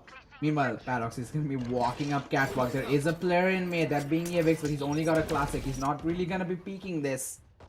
And he's going to allow Paradox to walk all the way into Garden. But Yevix, he's going to be stepping out now. And that Killjoy bot will spot him out. And now the attention shifts. Paradox realizes, but a little bit too slow. He will be stunned. And the support is there from his teammate. The Dark gets a frag onto Rossi. Push comes in from Paradox. Despite being stunned, finds 2 frags onto Dark and runs away to find a triple. There's a player behind him. He finds the 4K as well. He's on for an ace, but Gunner denies it. Picks up the Spectre as well. 1v3 scenario, HP not in his favor, and a lot of utility being thrown his way. He's forced to fall back, and the 2-0 should be done and dusted. Yep, absolutely. It's very interesting to know that Gunner and Demon, we have seen an absolute change of roles so far. So Gunner was basically Breach in the last game, and Demon was the one who was pulling off the Astra. We've seen a reversal of roles. I'm not really sure how that is going to pan out. I hope that these players have practiced their respective Asians. But then when such a reversal comes into play, it certainly raises a lot of questions. But so far, Flamon did good, did justice to themselves, took advantage of a puggish map, tried to go for fast executes, and they had it in their bag so far. But this is where the things turn, because Flamon, they also started with a 2-0 victory on the map of Haven, but after that it was all about Salt Esports. Is something similar gonna happen? Let's just find out. Gunner though has been sort of completely taken down by the knife for a bit, so his abilities won't be of any use so far, but there is Dark to actually help him for a bit. He does have cover, he does have reinforcements, but you can see that they're placing a lot more stress on mid. There is a Breach who is stationed in that mid region, trying to prevent any sort of players trying to pop in, and there is a backstab. There's a massive backstab that is there, and that is going to be Jivix. His sound cues has been given out, and Lot will win the duel once again. This is not good news. Certain weapons have been reinvested, so it's not essentially a very bonus round for the side of Team Flamon, and that is something which kind of paid off, because Jivix, his Vandal, has been completely neutralized. Indeed it has, but still, a couple of weapons, a couple of Spectres are still in play for the side of Flamon as they're going to be walking into the side. The kill utility does deny one player in. Meanwhile, the entry, the spike is there as Paradox is still being denied. I believe he's spotted out as well. So far, KO utility denying any entrance into Heaven as Paradox trying to get some spams in.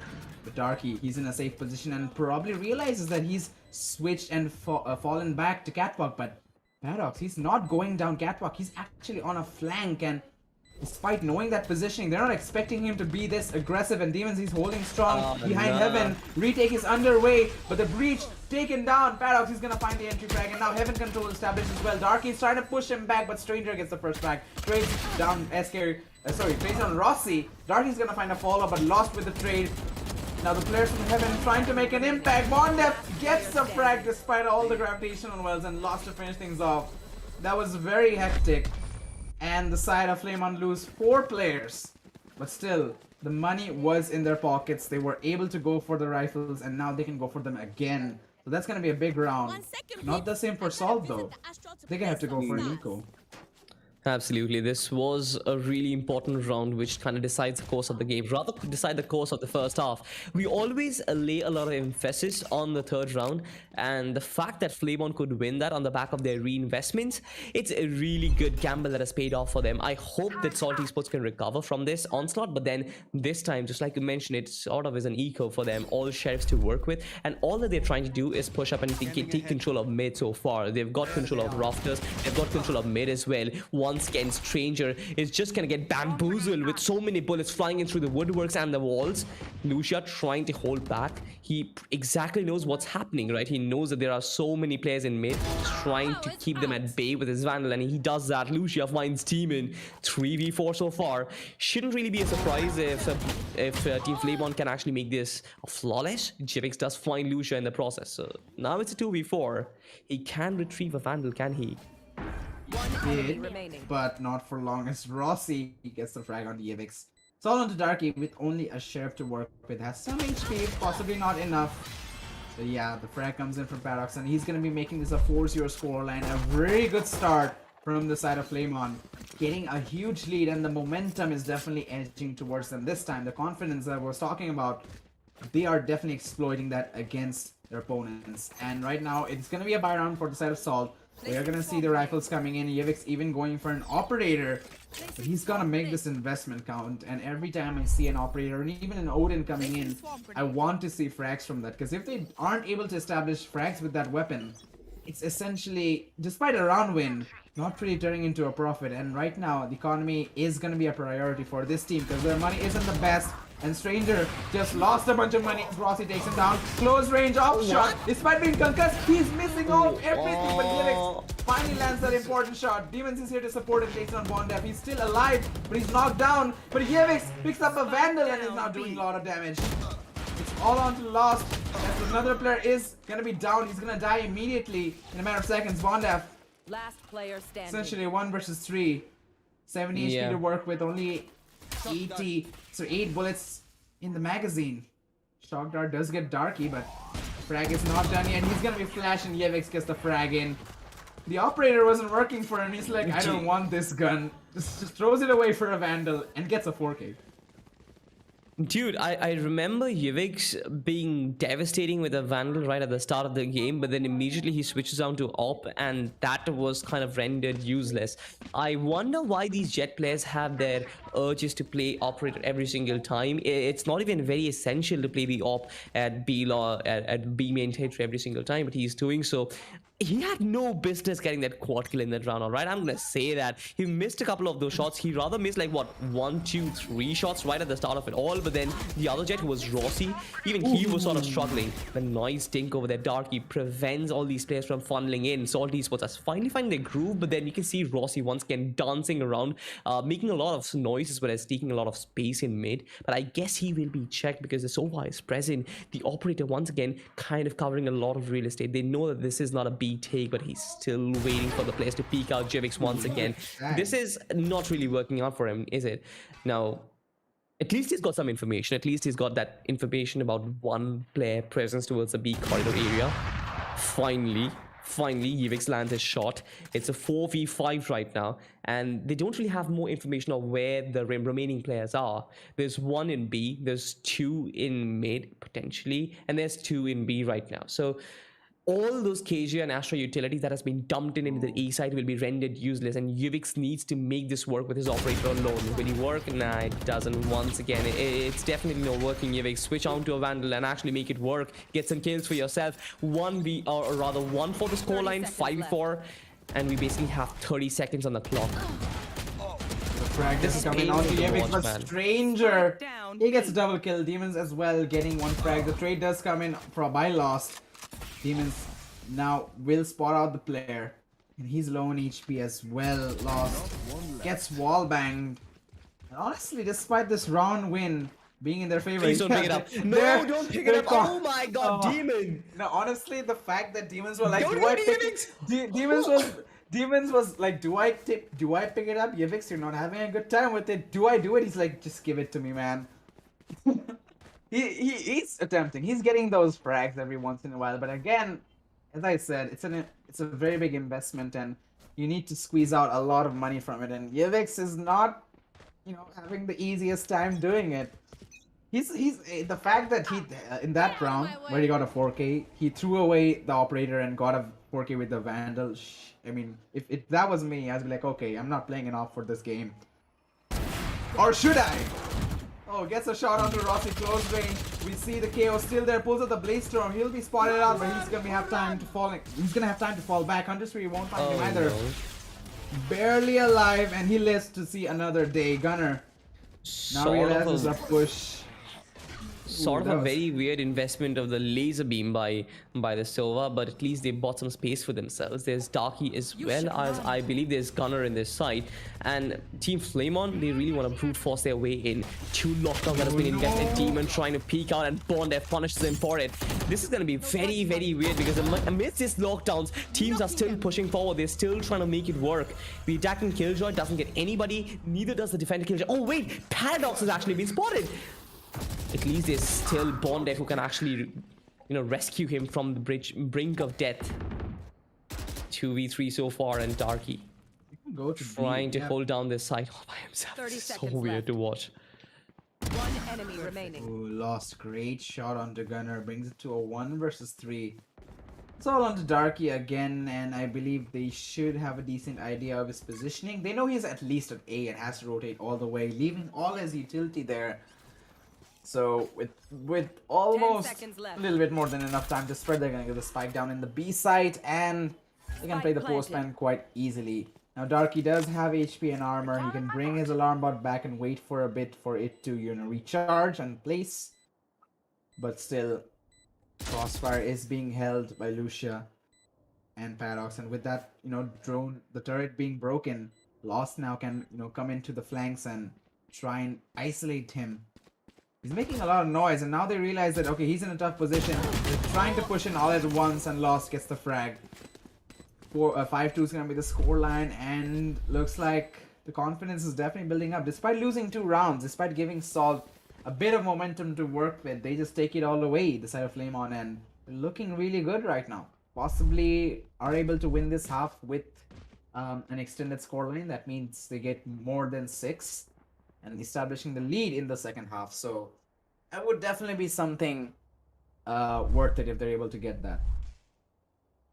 Yeah, not a lot of economy with Salt either. I mean, look at this.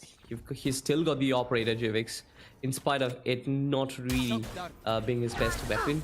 Shock Dart gives a little damage onto Rossi, but I guess he has a good idea of where the players are. Does he possess an Odin right now? No, he doesn't. He has a Vandal for himself. So that kind of is going to be a little tough. Had it been Odin, he could have just swung around with it and probably destroyed every single player. Rossi through the Cloudburst. Nice frag. But here it is. Stranger. He's good for 1. Not really good for more. 3v4 so far. There are 2 Astral Devices available. So I guess Paradox will deploy his just after planting the spike, or will he not? You are divided. Yeah, he will. Obscuring vision. Oh, it's actually Paradox. And, that is a really useful wall. It does sort of isolate the angles, but with Lucia on the flank, he can provide support from outside as we see the players from Salt walking in. Gunner? Rossi is low on HP. Gunner doesn't spot him, not just yet. Darky's gonna get the first frag. Lucia with the trade, but Gunner is still going, and Darky finds one more. It's all on to Lucia to win this, but he has lineups ready, and the swarm nades are being destroyed by Darky. The wall bangs don't connect. Spike is defused. Lucia unable to win out that clutch, and he's gonna be denied by a dink as well. Doesn't go for the fight. Darky sending some extra shots saying, don't you dare walk in here, my friend. And he's not gonna go in there anymore. We're gonna see a 3-5 scoreline coming in, and Salt fighting to stay alive. That was a close round, but it still sends out a message that we're still here, we're not that far behind, and we can still make this a very close match. To be honest, I personally didn't really like that post-plant situation. What happened, like 3 players in both house. There was no Astral Divide available, which was definitely in the kitty with Gunner. He didn't even need that because he knew that all these players are in both house and they will play from both house. There was enough manpower on the side of Salt Esports to individually isolate those frags and get them in their kitty. And just like you mentioned, Lucia coming in from the backstab, which was a little too late, it just didn't really pay off. tactical timeout that has been taken by Team Flame On, and what should they be planning so far? They realize they have the lead, but this lead is not really giving them results. They don't really have the momentum to steamroll out of competition. And Salt Esports, time and time again, they are finding a way to mount a comeback. This doesn't really help them. It's like boxers jabbing at each other with no benefit whatsoever. So they need to figure out a way. They need to figure out a strategy, or rather a very distinct plan of action of what their next execute looks like, and it should be flawless, so that they can pile up at least some pressure on Salt Esports and maybe make them crumble.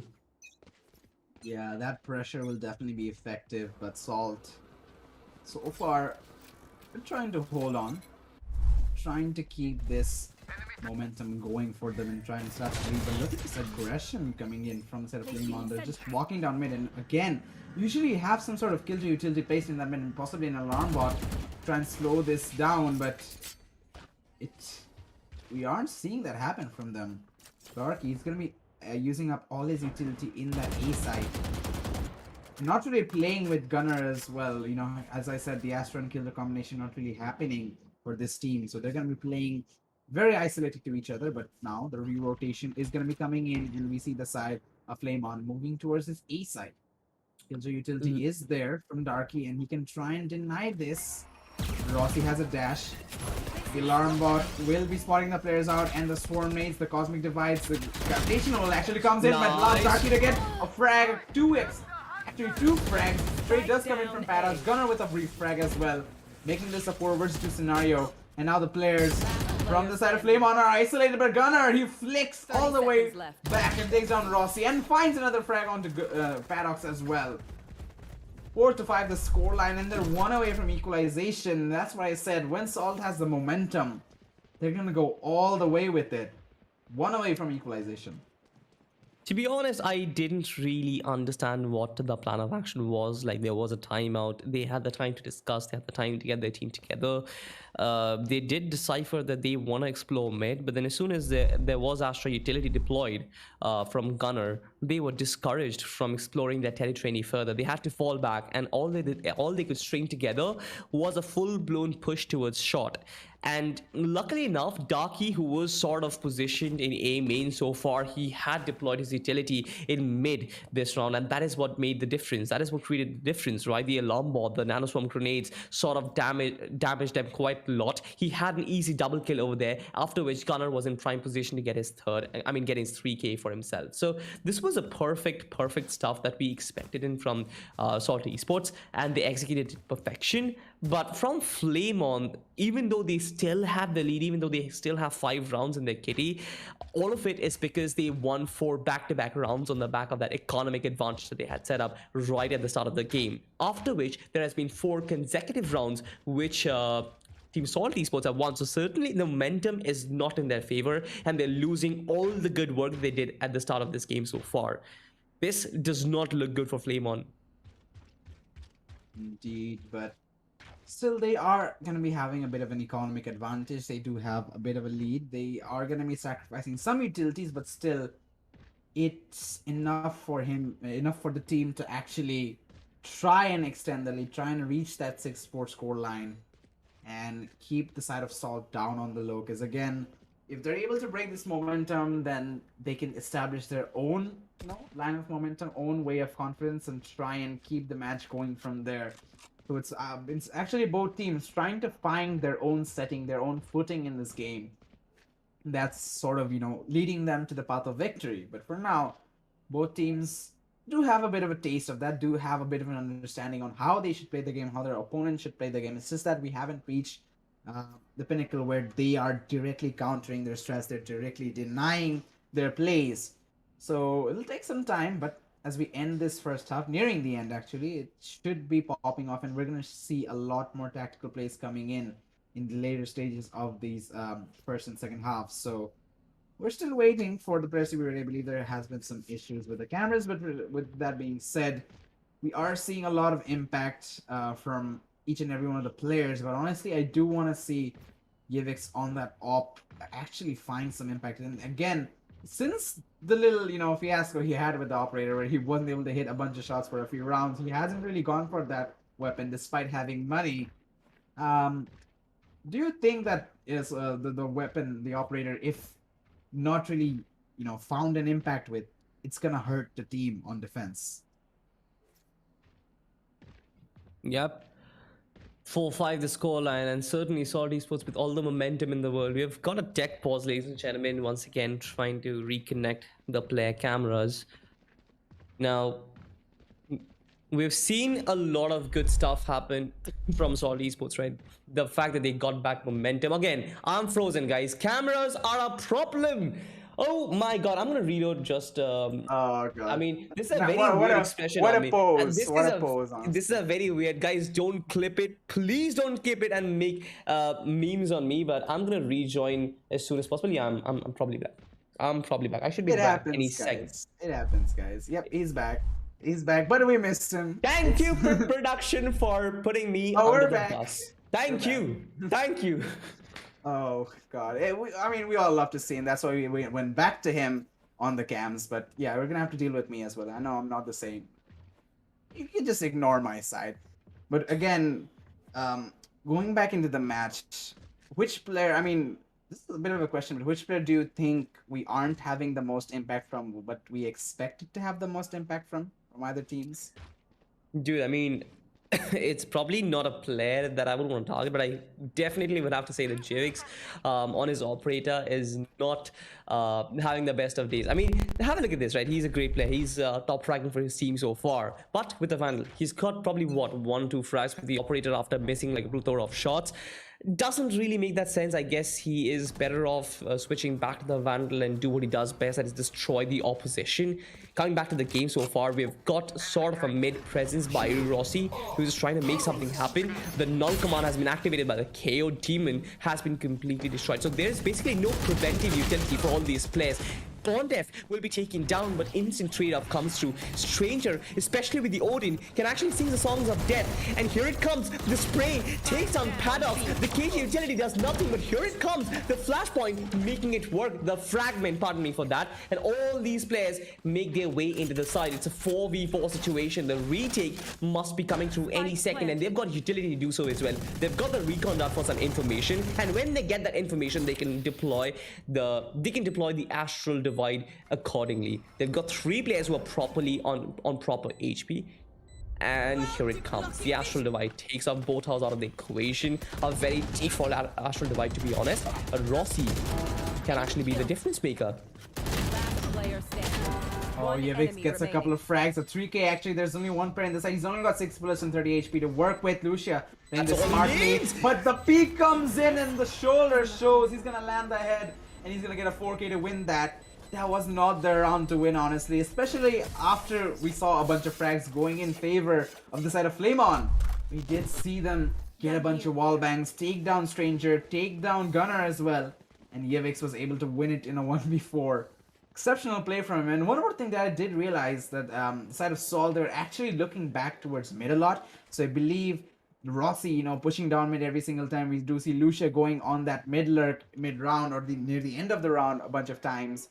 So stuff like that is definitely, having, playing that mental game with the side of Stalt, because that's definitely holding them back. They can't execute that side completely with their full focus, because now they're like, okay, is there a player behind us? We don't actually have any utilities watching that. We don't have any players watching that. So they're just checking their backs every now and then, and they're, sort of, that's causing a lot of confusion while they're trying to retake the side. And you don't want that in those scenarios. But despite all that, they're still able to make the clutch. They're still able to bring this to a 5v5 and a 5-5 scoreline. And with this, if they win this following round, the side of Salt, they can establish a good lead. I mean, a 7-5 lead in the follow-up half, because the economy from the side of Flamon isn't that good. They're going for a buy, but they barely have any money left in the tank. So if they win this, 6-5 is definitely on the cards, and with that economy, with the weapons that I believe that the side of Flamon will be able to buy, 7-5 shouldn't be a problem. All on paper though, because I have been proven wrong a bunch of times. So just want to clarify that this is not a hardcore prediction, guys. Predictions have been proven wrong. Just like I predicted Salty would be good with his camera. Oh yeah, dude. Like, I am sort of good with the camera, dude. I think you're probably a little mistaken. I've Oh perfected yes, the art of staying still. You know, like my camera was perfect. I was just staying still at that it was point. all working. Yeah, it was fine. The I camera was was, working fine. yeah, dude. Like that was my new casting pose, and I was just showing it off. You know, like staying still, like that expression. That's my signature expression, by the way. Oh But yes. speaking of expressions, we've seen Flamon not really express themselves in this game so far. They didn't really change their strategies all that much. At least this time, they're going on to a different side. But hello, you have been Yeah, wall spotted. bang. Oh, he actually doesn't tag the Killjoy. He try and go for a wall bang. Can he find the wall onto Rossi? No, the shots don't connect. There's some damage. Not enough. Believe if he was able to land shot with the okay. A shot with the drone, he could have gone a frag, but Yivix instead will get a frag onto back. Trade is instant though by the molly from the KO. As Rossi gets a frag and dashes into the side onto Demons. Stranger is still very much alive in the B side, and he can get one more frag onto Rossi. He can try and get out of this lockdown that is placed by Lucia. But oh, Lucia doesn't check the angle. That could be the death of him. But he runs away just in the nick of time to keep this a 3 versus 3. And with the Killjoy lockdown available to Darky, you know, the side of Flamon can't really play inside the side. The trades do come in as Bondef takes on Gunner. 2 versus 3, but lockdown still available. I don't think they're gonna use it this one because the players have actually moved up towards market, but no, he actually does. Now this can be very tricky because at this point, players are going down and the lockdown has literally been wasted. Bondef just carrying the team on his shoulders, nice flashes. This man actually took the onus on himself and he was like, alright guys, I'm gonna clutch out this round and you don't really have to do a lot.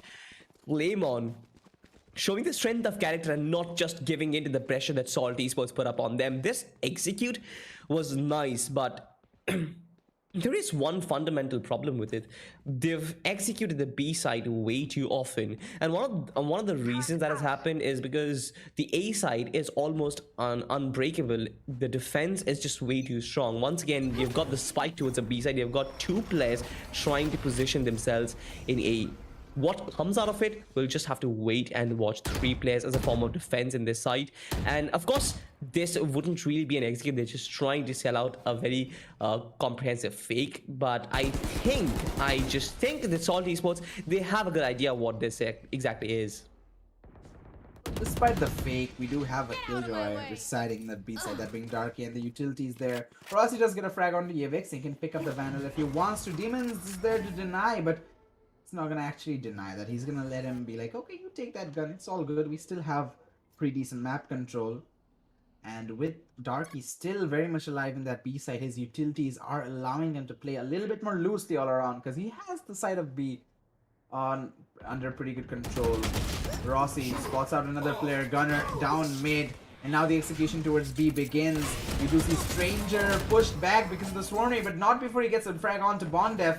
He might be revived, but that's gonna leave them in a very risky and vulnerable position. The Stranger gets one more frag, and so does Darky through the window. Laws does find the trade, but again, it's essentially a 1 versus 2. We can try and go for a revive, but Stranger finally gets the frag onto the KO. He's gonna walk in, but he got spotted the last second, and oh, are they gonna go for it?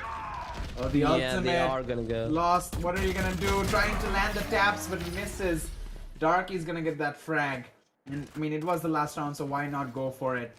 Demons ensuring his team doesn't lose out on that last round, making this a 6-6 score line. Still even Steven, still very much tied up, and it's still either side's game. So it absolutely is. I mean, the way Flamon got that comeback, it was really good. But Salt Esports had a lot of control, right?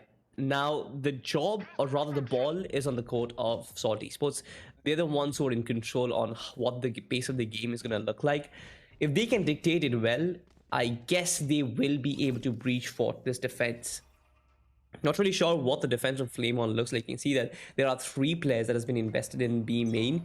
There are 2 players who are trying to hold down the A side. There is a sort of KJ and Astra utility that has been dumped in mid, so they're not focusing a lot much on that trench of avenue, but it is sort of really important. Also, from the side of Solid Esports, there is no focus on mid as well. All these players want to channelize their inner aggression towards that A main territory. Of course, there are certain Astra stars that has been deployed, and now they sort of know that this is an A take. Lost has been sort of revealed, as well as his position was sort of held by back as well. You've got some nice trades happening. Lucia as well as other player. They bring 2 players back. 3v5. It kind of looks a little dicey. They have side control, but what can they make use of it? Yeah, they don't have the players. They can't really get the spike down. Darky is going to be concussed, but still going for the spike plan. Recon does spot out a bunch of players, but not Gunner, who's up in heaven. But he gets traded out immediately. And Lost, Rossi, they get the frags. They go into the side and get the retake done. And again, the pistol round going in favor of the side of Flame On. They're going to be able to go on to the next round with buys. So that's going to be good to be able to extend that lead, considering they were all even Stevens, all tied up with the 6-6. To be able to break that tie by 2 rounds is going to be really impactful on the match. But Salt, again, I believe they understand that, okay, this is a bad scenario for us. We lost the pistol. We're probably going to lose the next round. But, you know, they still understand that, okay, in the next buy round that we have, they can go for the full buys. But it looks like they're going to force a bit too, actually. They did spike the plan. Sorry, they did plan the spike, not spike the plant. What am I saying? Spike the plan, yeah. Spike the plant. Spike the Let's plant. go. We don't plan the spike anymore. We spike the plant. But yeah, they did get the spike down, so they have some money to work with, so they can force buy if they want to. Not necessarily the best decision, because if they lose this, they are definitely going to be down in the upstairs economy-wise in the next one. Yep, absolutely. Once again, a sort of a very patient game. And while these teams gather information, the information which Kirito gave us, that is Spike the Plant, seems like a very cool, funky Gen Z cactus plant's name. Spike God. the Plant. Don't You know, associate Salty the me with Caster. Gen Spike the Zers. Plant. We do see Stranger getting a frag onto Lucia. The entry into the B side is happening, and the door is also closed, allowing them some room to breathe, some room to walk into. And Stranger back turned. He does have a teammate supporting him though, but he's definitely not gonna be looking. I think he's trying to bait out the flash is the question. But yeah, Rossi trying to push down mid, but the gravitational was just not enough. Paradox is gonna trade though. Meanwhile, from the flank, we have Yivix ADSing with a Spectre, not finding the frags. Paradox is unaware of that positioning. He's completely ignoring him. Yivix does get one onto Bondef, and now his impact will be appreciated as Lost gets a couple of frags. 2 versus 2 scenario, low HP. Oh, they've actually rotated. They've actually used the fact that Yivix was on the flank and distracting the defenders for a rotation. Now Gunnar can get the spike down. Demons is low on HP, so he has to use his utilities a bit more efficiently to make sure his life. No, it's One enemy remaining. Oh no, nice shock dart by Lost. Here comes more shock dart, but Gunnar actually taps down Lost. He knows exactly what Paddock says. The only advantage for him is his HP. And he taps down Paddock. What a shot it was. 7-7 the scoreline. And this was one of kind clutch. Gunnar all by himself, just believing in his fate, trusting his guts, and that was one of a kind move. Look at this, right? The gravity well forces him to come down to one sort of a location. Gunnar knows exactly where Paddock is. He knows exactly that he's gonna peek out from the other side of the generator, and he one taps him to oblivion. That was really a good shot, and that sort of sealed the deal for the side of Team Solid Esports, because now they've got the advantage in terms of weaponry. They've got the advantage in terms of equalizing the scoreline as well, and momentum is back in their favor. Indeed they do, and they definitely are going to be using these weapons to the full potential. Again, we see a split push towards both A and B sides. On top is Yevix doing a lot of damage on the Bondef. Then another point comes in to deny them any entry, deny them any utilities, and gather information on how many players there are. Well, they should have a decent idea that there are 3 players outside this A site, but they aren't really aggressing on it, and the attackers as well. They aren't really, you know, like, okay, we should get out of here. Still holding on strong. They realize that they have the better weapons, but they're still trying to wait for the fights. I love this crossfire. Interesting, yeah. Right here. The shorty and the frenzy. Let's see if they can get some impact out of it, but for now, they're steering definitely way clear out of that mid area. Absolutely. They're falling back. They're thinking, what do they do? We do see the second upmount coming in. We'll gather some more additional information for the players. With only 30 HP, Bondep has to play really carefully. Here comes the recon, spots him out. As Stranger gets the first back on Rossi, followed up by Gunner, and he's not stopping. He's gonna be going all the way into heaven. Takes on one more player, lost, and Badox, he's in an awkward position, has a shorty, doesn't have the range to take these fight. He's trying to get up into heaven, but Stranger from behind takes him down. And it's a 1 versus 5, possible flawless for the side of... Oh god, I didn't even get to finish my sentence. Flame on.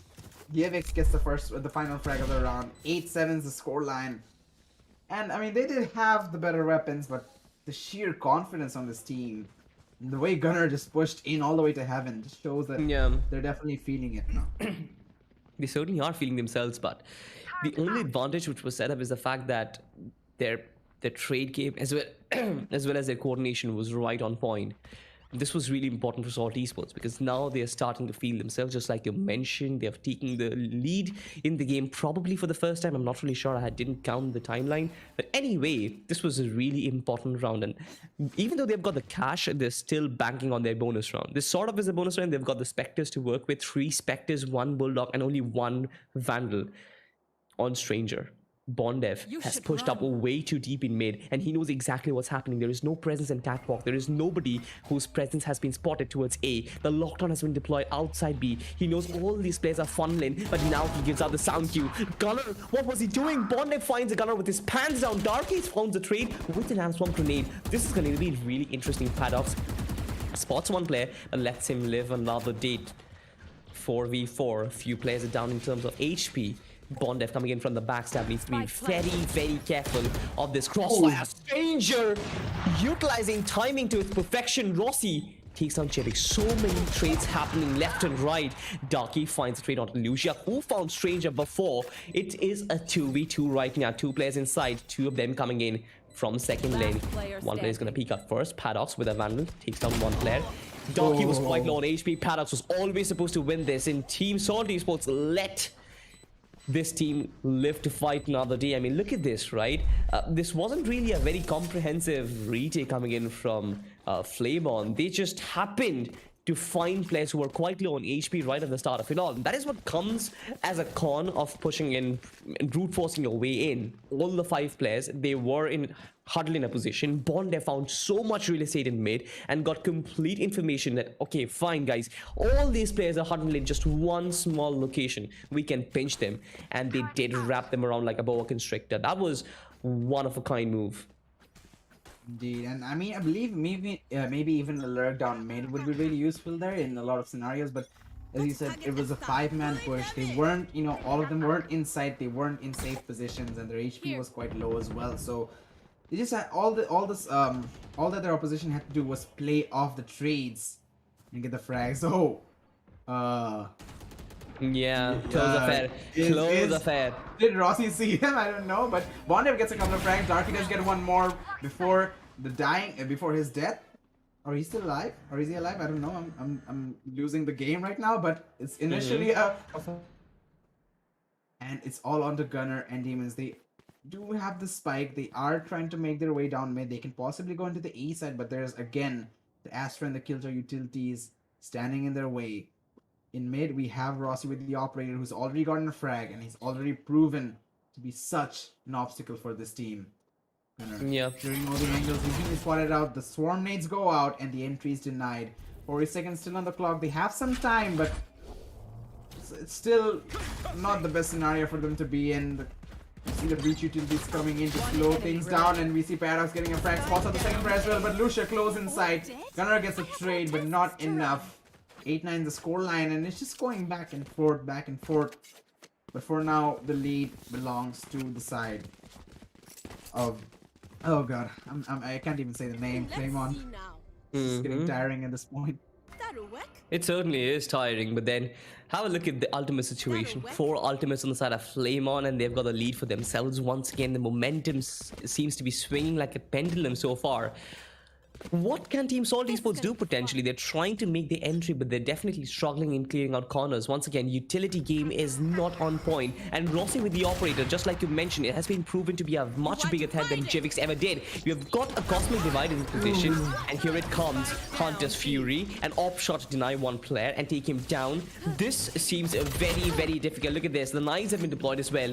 They're still adamant enough of not falling back. They want to make this happen, and this push certainly is not going to give them any sort of dividends. Bond F with 2 shots takes down 2 players and 2 skulls. Paddock knows exactly where Jivix is. It's gonna peek out any moment now, and Bond F been lost. They just put the funnel in the coffins. Team Salt Esports, you gotta reconsider. This is not a child's play. You knew there were so many ultimates invested. You knew the consequences, but even then you decide to push further. And of course, just like I mentioned, the consequences were harsh. They were all boiling in blood waters there. That was not a side which they could ever take. Even if they had a breach ultimate, it wouldn't have worked. Talking of breach ultimates, there is one available right now. They've got 4 ultimates on their bank. Potentially can make it their 9th round, but will they be able to execute their plans? Possibly not this round though, because they are gonna have to go for an eco. Demons is in a one-way. He's spotted by a recon as well. Lucius is gonna push him back even further with the swarm nade. He has a turret placer as well, so play with a little bit of ease. But meanwhile, the players are pushed up the side of Catwalk. There is again Killjoy utility placed. Lucia is gonna have to be super aware of this to be able to use those utilities in this positioning. Demons going for the peak, but Lost has the better gun. He's gonna take it immediately. Paradox coming in from the glass box, spots a player. Oh, flicks on the gunner on the head. Livix has the blade storm. He's gonna find 1 frag with it, but Paradox is gonna get triple kill. Livix finally gets a trade and ends his reign of terror, and it gets 1 more with the classic. What triple kill for the man? Has to go for an ace clutch, but with the HP he has, with the lack of armor, it's looking very unlikely. Has all the utilities he needs. Even has a spike now, but there's a player lurking right behind him, and that being Rossi, holding very passively with an operator. And Lucius falling back like, okay, let's just play this nice and safe, nice and steady. Let's not make this a 1v1 30 seconds left. where the potential of winning is very high. The bot was deactivated, but gives away his position. It actually doesn't. The sound cue gives away his position. Since the KJ moved far away from the bot, it just deactivated, just like you mentioned, and that sort of could have favored Jivix for that matter, because information wasn't given and he could actually use it to his...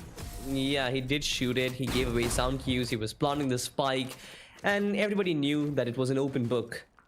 Team Flame On finally mounting a comeback, and they're making it work. The way they've been able to stop Team Salt Esports, it's brilliant, but something which they should reconsider is probably taking a time out and discussing a way of approach, because Team Salt Esports, for them, they're not really very flexible once an attack has started. They're like, all right, we're gonna do B side this time, or rather we're gonna do A side, and once that is decided, they don't fall back on that plan. Now, one thing that is good, one thing it sort of means that you mean business. You really want to take that aggressive route against this team, but it doesn't really work that way, right? Sometimes you do have to fake, sometimes you do have to fall back and probably go for another side, or probably try a mid pinch, but none of that sort is happening. Bond F time and time again has got so much control in mid, and this time they've got conditioned to it, and they're exactly waiting for Bond F, and Gunner will gun him down. That is one important bugger taken down. It is. The operator still active. The Rossi spots out the Astra all the way on that top position. Gunner is going to be really careful with his speeds now. Darky with an Odin holding on to Market, and the feed comes in from the operator. Doesn't manage to hit the shot, but with the Odin he does. Darky taking down Rossi, making this a 3 versus 5 now. Paradox using his utilities to try and slow down this push, but the lockdown comes in. It will eat up a bunch of time, but they can still execute it. They still have the man count, and they still have another ultimate if they wish to use Darky. Oh, with that shot, it's pretty much done and dusted. Paradox just find a trade with the recon, but his position is now known, and Darky, so much impact with the Odin. Absolutely shredding through these players, and Lucia, the only player alive. He has an ultimate to work with, but probably not the best round to use. It can look for exit frags, so any damage is good damage. Did they hear him? At least he retrieves the operator for his team, but Demon is gonna find him potentially. Yes, thank you. Demon, the operator. There is no operator shenanigans. I guess they have enough money that they can invest. Yeah, Lucia's got 9,000 creds. Rossi is on 9,000 creds almost. He's gonna reinvest into another operator. He'll be like, alright guys, you won't let me retrieve my operator. I'm gonna buy one. Rich kid stuff.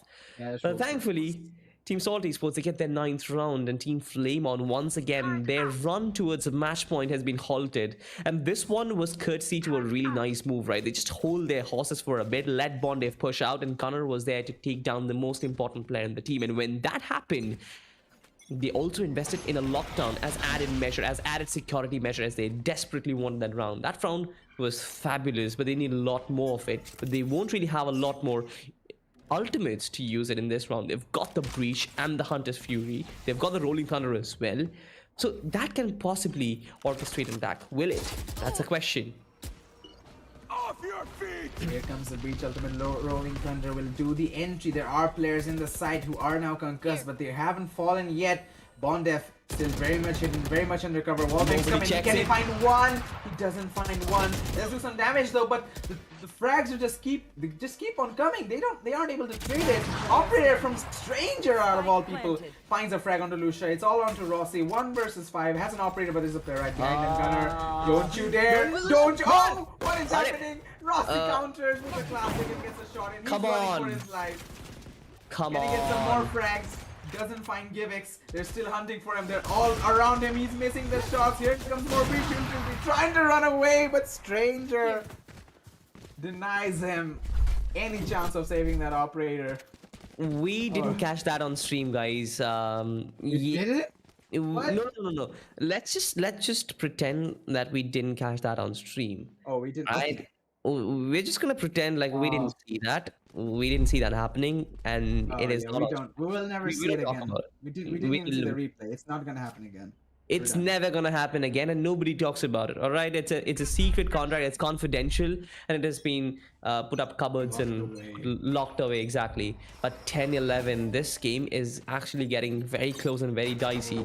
This is an eco round for them, which could mean that this... Wait, what? Bondev had a Vandal to work with, and they establish man advantage, immediately being stabilized with Darky, who takes on Rossi. This is insane stuff. Bondev time and time again has been able to take up so much responsibility. That responsibility is sort of weighing him down a bit, but still, he's getting the work done. It's a sign of how experienced he is, and how much of a team player he is. For now, things have died down, brought to a bit of a stalemate, as both sides are still trying to find an idea of what to do. Salt looks like it could be in B execution. They have one ultimate to play off of, that being Strangers, Hunter's Fury, and that would be best from the fourth man. But Bondev, unnecessary peaks will cost him his life, as Darky's the only one to hold. Has support from Barox, but he's gonna have to fall back. The suppressing fire is pushing him down. Recon spots him out, but he gets another frag on the Demons. Spike down B. Darky trying to isolate Paradox. Does he push? Is the question. No, Gunner's in mid. He gets a frag, but Lucia from behind the counter lurk. I don't know what to call it, but he's been spotted out. He's the only player alive. Pushes out of smoke and falls back inside. 1 versus 3, doesn't even have a proper gun, not a rifle. Swarm made to push him down. He does place a turret before falling back though. That's a lockdown if he wants to use it, but essentially trying to deny the 11-11 but fails. A Stranger picks up an op and takes him down. 11-11's the score line, and it's all even Stevens. This feels like a grand finals match, honestly, but this is, I mean, we still have one more to go after this if the side of Flame On managed to, win out. So Yeah. yippee. I mean, to be honest, this game is actually closer than I thought it would be. I'm biting my nails right now because both the teams are playing fabulously. The fact that Team Flame On isn't dying out yet just is reflective of their strength of character. And I love this approach. I love what they're doing time and time again. Bondev just showing his class, just showing what he's capable of. I'm just waiting for Salt Esports. Now what do? Do they stick to their plans? Do they try and bait out players? Do they try and make Flame On push in and get exposed in search of information, in search of intel? and try and capitalize on it, establish man advantage, and then push out? Or do they resort back to their brute force tactics? I think it is going to be the first. It is going to be the prior tactic, because it has been working that way. It was 8-11 and they won 3 consecutive rounds to make it even Stevens. This was a hard fought situation, and I don't think they want to give it up. They've still got that presence towards B side. The spike is towards the B side, but there are players towards A side as well to try and create a diversion. They haven't been very successful in creating a diversion so far, but I just hope that this round they can do so. Indeed, they need to make sure they do so. Look, it's getting so tight, but oh my god, this push. It's so risky in so many levels, but they're going for it. Rossi spotted out. He's gonna have to fall back, dash away. Double lockdown in the A side. And I wonder if he's gonna catch anybody is the question, but Yevix finds the pick onto Rossi in the matter of seconds. Can he get a second one? Dinks! Bondef, he has to fall back into market and realizes there's a drone in his face. Bondef essentially, yes, dies. Blind shot with the Undisputed, but it's all the stranger needs to get that frag. It's a 3 versus 5 in a matter of seconds, but lost. The timing on the peak is good, and he's gonna find the flare. He's gonna find Durkee to make it a 3 versus 4 scenario, but still, the A is the side they want. And lost. He needs backup right now. He's the only one holding on to this. In the smoke being placed, he's gonna send some blind fires flying, but none of them connect. Yevix is low though, is the question. But Recon doesn't spot anybody. Default shotters come in, but doesn't find the impact. The spike then going down behind the box by Gunner. Lost could have used the Hunter's Free, but he's gonna be holding back for now. Yevix, he's bullets away. He just has barely enough HP to stay alive. Even the smallest of wall bangs will probably kill him. Yeah. You can see a Hunter's Fury that has been invested. Look at this. Teammate is down. Gunner is down. He is isolating these players and taking them one by one. And now suddenly from a 4v3 situation, it turns down to a 2v3. Can Jivik survive? He wouldn't be able to. Lucia in a position where he is. He takes down Salt. Oh my god, what was that? Salt Esports just falling apart on the back of that Hunter's Fury, which individually changes, or rather turns the tide of this game. In a matter of fact, like this, I thought that this was 12th round for Salt Esports. This was done and dusted. They had so much position, but one single Hunter's Fury and 2 players were down, opened up so much space, and then the rest of the players were pretty confident. You mentioned Jivix was quite low on HP. The other player was too really not that healthy, right? One general blow in his direction would have taken him down, and that is exactly what happened. Salt Esports, their backs are against the wall. 11 for them, 12 for Flame On. Can Flame On mount a comeback? Can they make it 1-1 in the series? And can we move to Icebox? I have no idea, but time is gonna tell. Indeed, but Rossi, really aggressive. He's gonna push actually with the Sheriff. What? That, I mean, the balls on that man is insane. Darky's gonna take him down. Bond trying to get a straight, pushing the smoke. He has a classic and he's gonna fall to Darky. Darky finding so much. And this could possibly be last round. Here comes the Swarm, need to eat up all that HP to try and take down the down player. Darky just find the frag in the end. Lucia missing the shots on the Astra, and he's gonna be concussed, holding on to heaven. Lost, spots the player in B main, struggling to find the frag, and in the end has to give up. Stranger gets the frag on Lost though. And it's pretty much done and dusted. Yeah. Here it is. Find an opening, find an entry, but Givix denies them. All on to Paradox, but he's gonna be taken down. And it's gonna be a 12-12 score. Dude, we're going to overtime. We're going to overtime, baby. And this is where the fun begins. 2 consecutive rounds, and you can potentially win this nail biter. But who's going to win that? That is certainly a question. Is it going to be Salt? Is it going to be Flame On? Is it going to be a quick 2-0? This certainly isn't a quick 2-0. This game stretched out to his limits. Right? Both the teams just jabbing at each other. The last man standing still wins. But who has the endurance to stand till the end? That is a question. What I'm thinking is, if we go to the 3rd map, do any one of these teams even still have the energy to play one entire map? This is the question, because right now they are, I mean, we're just around here sitting and talking, and I'm definitely tired. I don't know about you, but I am definitely weary. And these players that have been playing non-stop are definitely feeling it right now. So it's a test of both physical and mental strength, but for now, Moving on to the first round of overtime. Bondef walking all the way down catwalk, has Paradox to accompany him, but Gunner holding strong in that position. Has a star placed as well, so can use a bit of utility. The Recon's gonna spawn out. That Recon has been causing a lot of trouble for these players in Oh three. no! Darky coming into support, but the Swarm Nade providing a lot of denial in that entry. Yivix finding the first strike onto Rossi though. Very Yeah, much he still does. winnable by the side of Salt, Out of the holding charges. strong in this A side. The rotation comes in though. They're pushing down mid. Now the entry possibly being done towards mid. The counter rotation from the defenders is coming in. Demon's the only one in B side. Has to find a bunch of frags to keep this side alive, my friend. Exactly, Stranger caught with his pants down over there. Lucia takes him out. 4v4 so far. The attackers have side control, and Lucia is gonna destroy Demon. This is the one form of resistance that they had been completely taken down. I have no clue what's gonna happen for Salt Esports right now, because at this point, Flamon, they are in proper position. Gunner though breaks that position, breaks that form of defense. Paradox finds two of his own, and this suddenly becomes a 1v3 for Dark. He knows his position, does he? He knows. You know Paradox's position. You're gonna take him first, but Bondef is there, quick on the trigger, quick on the trade. First round for Team Flamon, and suddenly looks like we are gonna play the third Switching map. sides. Match point. Oh, I don't know, honestly.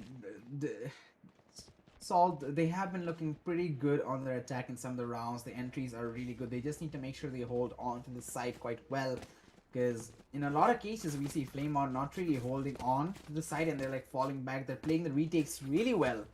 And it's not like that they're just forcing their way in the side. They are finding a bunch of picks. They're making sure the enemy is weakened before they full on strike them. And that strat has been working flawlessly for them for now. So again, second overtime is still a possibility. Recon does spot out Yevix. Now he's caught in a hard place. Wallbangs do come in, don't connect. Lost. Oh, through the smoke. Almost gets him, honestly. But still, not enough HP loss. Information denied though. They don't know Yevix is pushed up. If they can, play off this, that would be really good. But there is an alarm bot in that mid position this time, so Yevix has to be a bit careful. Meanwhile, entry in the B side is a possibility. Lucia, he's gonna throw some Swarmates, counter Swarmates from Dark. He's gonna be coming in, both destroyed, but the entry is happening. Followed up by the drone, and they are in the site. Spy plant will go down in a possible 5v5 retake. Alarm bot denying Yevix the chance to flank. He can still provide some information via the noise cues. Yep, he definitely can, but will they be able to mount comeback, mount a retake? Paradox checks the right angle, but will he be able to land the shot? Not really. 2 kills for Jivix, well done. Big. Bondef comes back with the trade. 2-for-1 trade, very healthy. He has done his job. Darkx knows exactly where Bondef is coming from. He's gonna go down, and here it is. It's almost a going. flawless 4 players surviving, done. and we go back to the second Switching overtime, sides. ladies and gentlemen. This is gonna take us to the brink of tiredness. Like, I've never been more tired in my life before. This game is not just anxious, but also very stressful to watch, because at this point you have no idea who's gonna win. We haven't really seen teams getting momentum. It's been one good performance, one bad performance, one good performance coupled with the one bad performance, and that has led us to here. I'm not disappointed so far. Who's gonna win the next round? That is definitely a big question. Yevix, his position will be given out, and so will Rossi. He's been concussed. Can't really progress any further. But Yevix in this position. Thankfully, this time the operator sings the songs of death to Rossi. Has gone down. Flashes will force Yevix off his position, and he dashes away to safety. Thankfully, he survives, but Lucia still tries to push forward in mid. Stranger. Wait, didn't you have information? Did not. Little Beanie had. I thought he saw that head and was. He saw ready that for head, he push. heard him, he had so much information, but he didn't bother to care. Gives away the man advantage. Absolute criminal in this situation. A lot of KJ and Asher utility has been dumped in the A side. If they try and venture it, I feel like they will be stopped dead in their tracks. The knife does not spot anybody. Darky just holding his crown, discouraging this push coming through. Nice work there. But what can they do right now? They're still pushing forward, or are they not? Yes, they are falling back. Something Be they aggressive. would be. Ooh. As I saw Lucia changes back to the Vandal. This is something which I like. 3v4 so seconds far. left. Paradox trying to make his way through market doors. Gunner coming in to reinforce mid. This is something which was essentially needed. Mid was left open for a very long time. 2 bullets in the chamber. Jivix needs to reload. Oh, Demon stacks up. One enemy remaining. KO quite a bit and gets the frag in the Paradox. Giving this one more to Bond. If 10 lost though, seconds left. the only player alive gets a couple of frags, but the round goes in their favor. It's gonna be, oh my god, I don't even know. Salt Switching sides. winning it out by pretty Match good point. utility coming in from that A side. The denial from the Killjoy and the Astra was enough to force them back to mid, and they had a decent enough read, especially from Yevix being able to predict the player in mid, taking him down and holding on to that B side long enough to be able to deny the entry. Really good stuff coming out from them, but with this side switch now, it's still possible for the side of Flamon to counter this. 14, 13, One more round for 9. Salt. Yeah. 2 more. Ross Or is rather risking 3 the more. operator. Yep, he certainly is. got no Lost his here. armor. One left, just spray that main entrance. You do see the Molly denying entry. Yevix is gonna try and do the entry with the smoke, but Bondef in the corner, he's splashed, he doesn't get any frags. The trades do come in, and it's a 3 versus 3. Rossi with the operator still alive, only 60 HP. Also the player in main misses, the shot has to fall back. Very risky play, especially with no armor and lack of HP. Spikeman finally going down from the side of Darky. I think he has the ultimate, he has the Killjoy ultimate to play with if he wants to go for it. I mean, honestly, he should. But he's not in a position to place it properly. Gunner from the catwalk gets a frag onto One Lucia. enemy remaining. And as Rossi falls, looks like it's all done and dusted. But Paradox still trying to fight, still trying to keep it alive. But only 24 HP to go. Salt will be pulling it back from the dead if they win this. Let's find out. Paradox in a 1v2 situation. 24 HP. Time is running out. He needs to find those frags before he actually taps the spike. I think time is up. The Nova Pulse, the shot No, does not like everything, this. eats him up, and it is Stranger who puts the final nail in the coffin. Paradox bids goodbye, and so as Salt. What a way to win this game so far. Flame on. This was hard fought. This was That extremely hard fought. was. And I'm pretty sure Salt, even though they're laughing, I'm pretty sure this was a goosebumps moment for them, because for me it definitely was. Yeah, indeed. I mean, there were so many situations where I'm like, Salt Esports, they're not making the right decisions. They're not having change of playstyles, adapting to the playstyle of their opponents, stuff like that. And I thought that we're definitely going to the third map. We're definitely going to Icebox in a lot of these scenarios. But they just pulled out long enough in the last stages of the second half, where they're able to bring it to the overtime. And honestly, I wasn't even properly I mean, it's been just such a long day that I wasn't even properly aware that they had made the comeback. They're still going strong in overtime, and overall, I feel like both sides played their hearts out today. But again, Flame on. The first map they could have played so much better if they played with better utility and better communication. And I feel like a lot of these issues followed through on the second map, but overall, I feel like it's the lack of the mental stability, honestly. The way they lost their own map, the way they lost a bunch of gunfights, definitely put an impact on their mental, on their mental stability, which definitely needed to be fixed before the match, but it was a little bit too late. We're going to take a look at the match highlights to see what went down. But yeah, what are your thoughts on this insane matchup? I mean, dude, I loved every bit of it, right? Right from the start of it all. Sure, the first map was sort of a little lackluster, but the second map was full of action. The trade game was awesome right from the start of it all. Like, both the teams looked like they meant business and they really wanted to win this, especially Flame on. Their approach was really, really good, but just for a few small unforced errors, they had to lose this and give it up.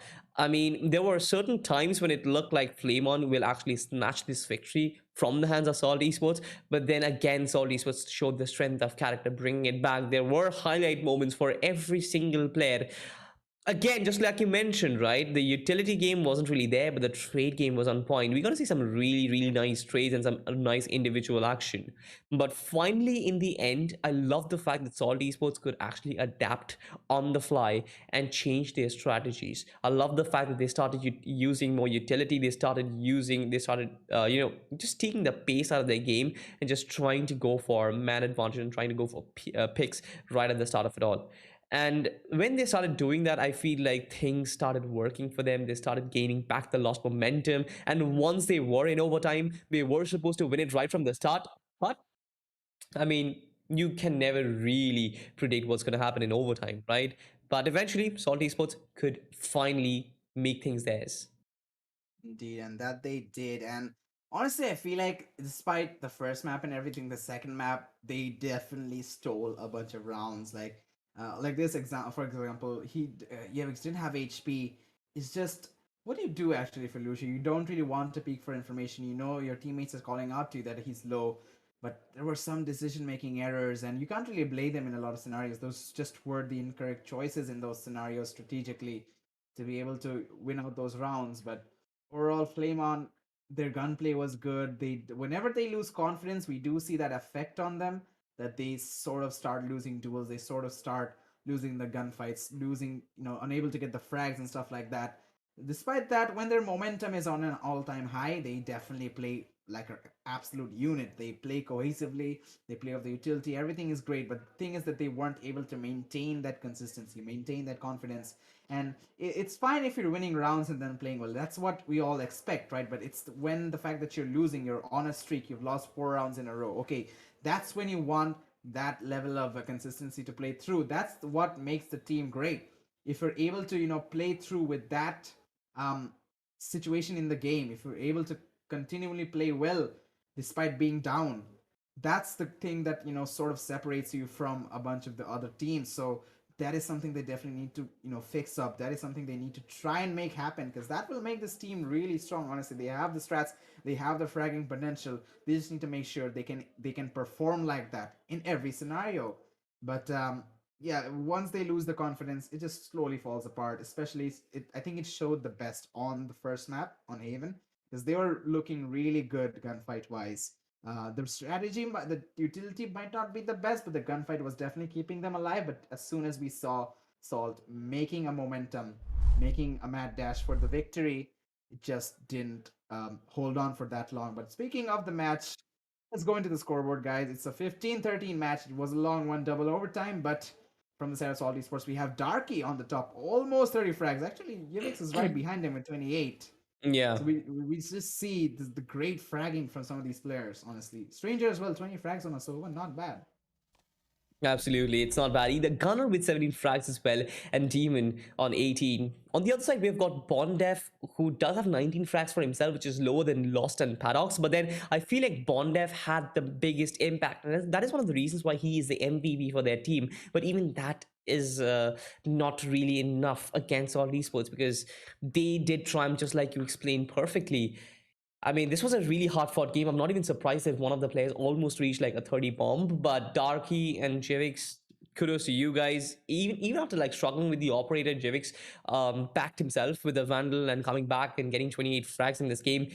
It's pure mental, and it just displays how strong this actual person is. But with that being said, ladies and gentlemen, it's been a very, very long day, especially a very long day for me, because we saw the first game, Morgless 5 versus God Particles, go on to 3 maps. It was a 2-1 victory to God Particles. But this one, even though it was a 2-0 victory, it wasn't really a quick one, because a double overtime game, the first game also lasting more than 21 rounds, the second one lasting almost to 30 rounds. So this was a very hard fought victory, but at the end of it all, Salt Esports just take away the victory and is one of the first teams between these two teams to find to get up the mark in this season's gauntlet. But with that said and done, ladies and gentlemen, I feel it's time for us to have a look at the group standings and understand what the group shapes up to be like. Because I want to have a look at where Salt Esports stand right now. I guess they're going to be closing up to Exili Esports.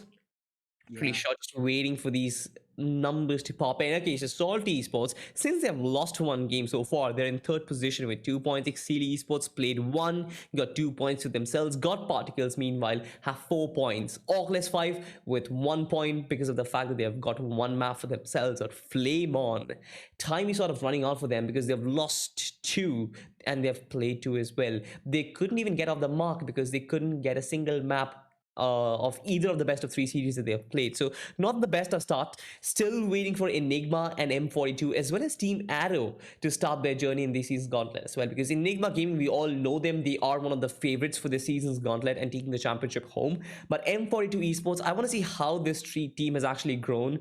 And also Team Arrow, who is sort of a newcomer from the Pakistani region once again. So we have three teams coming in from Pakistan. Team Exploit, we've got Salt and Team Arrow. We saw Salt Esports take their first victory today, and Team Arrow, we don't really know much. We saw the qualifier stats, and that sort of excited me up. They've got a really nice bunch of players, and they've got potential.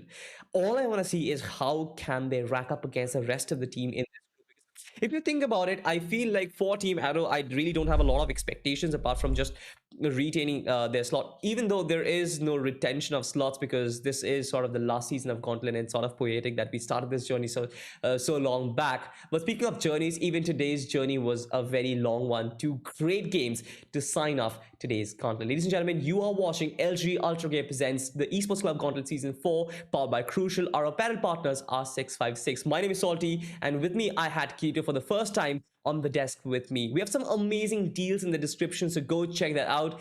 And I guess I'll see you soon. I guess I'll find you in the casting deck once again. For then, Hopefully. goodbye.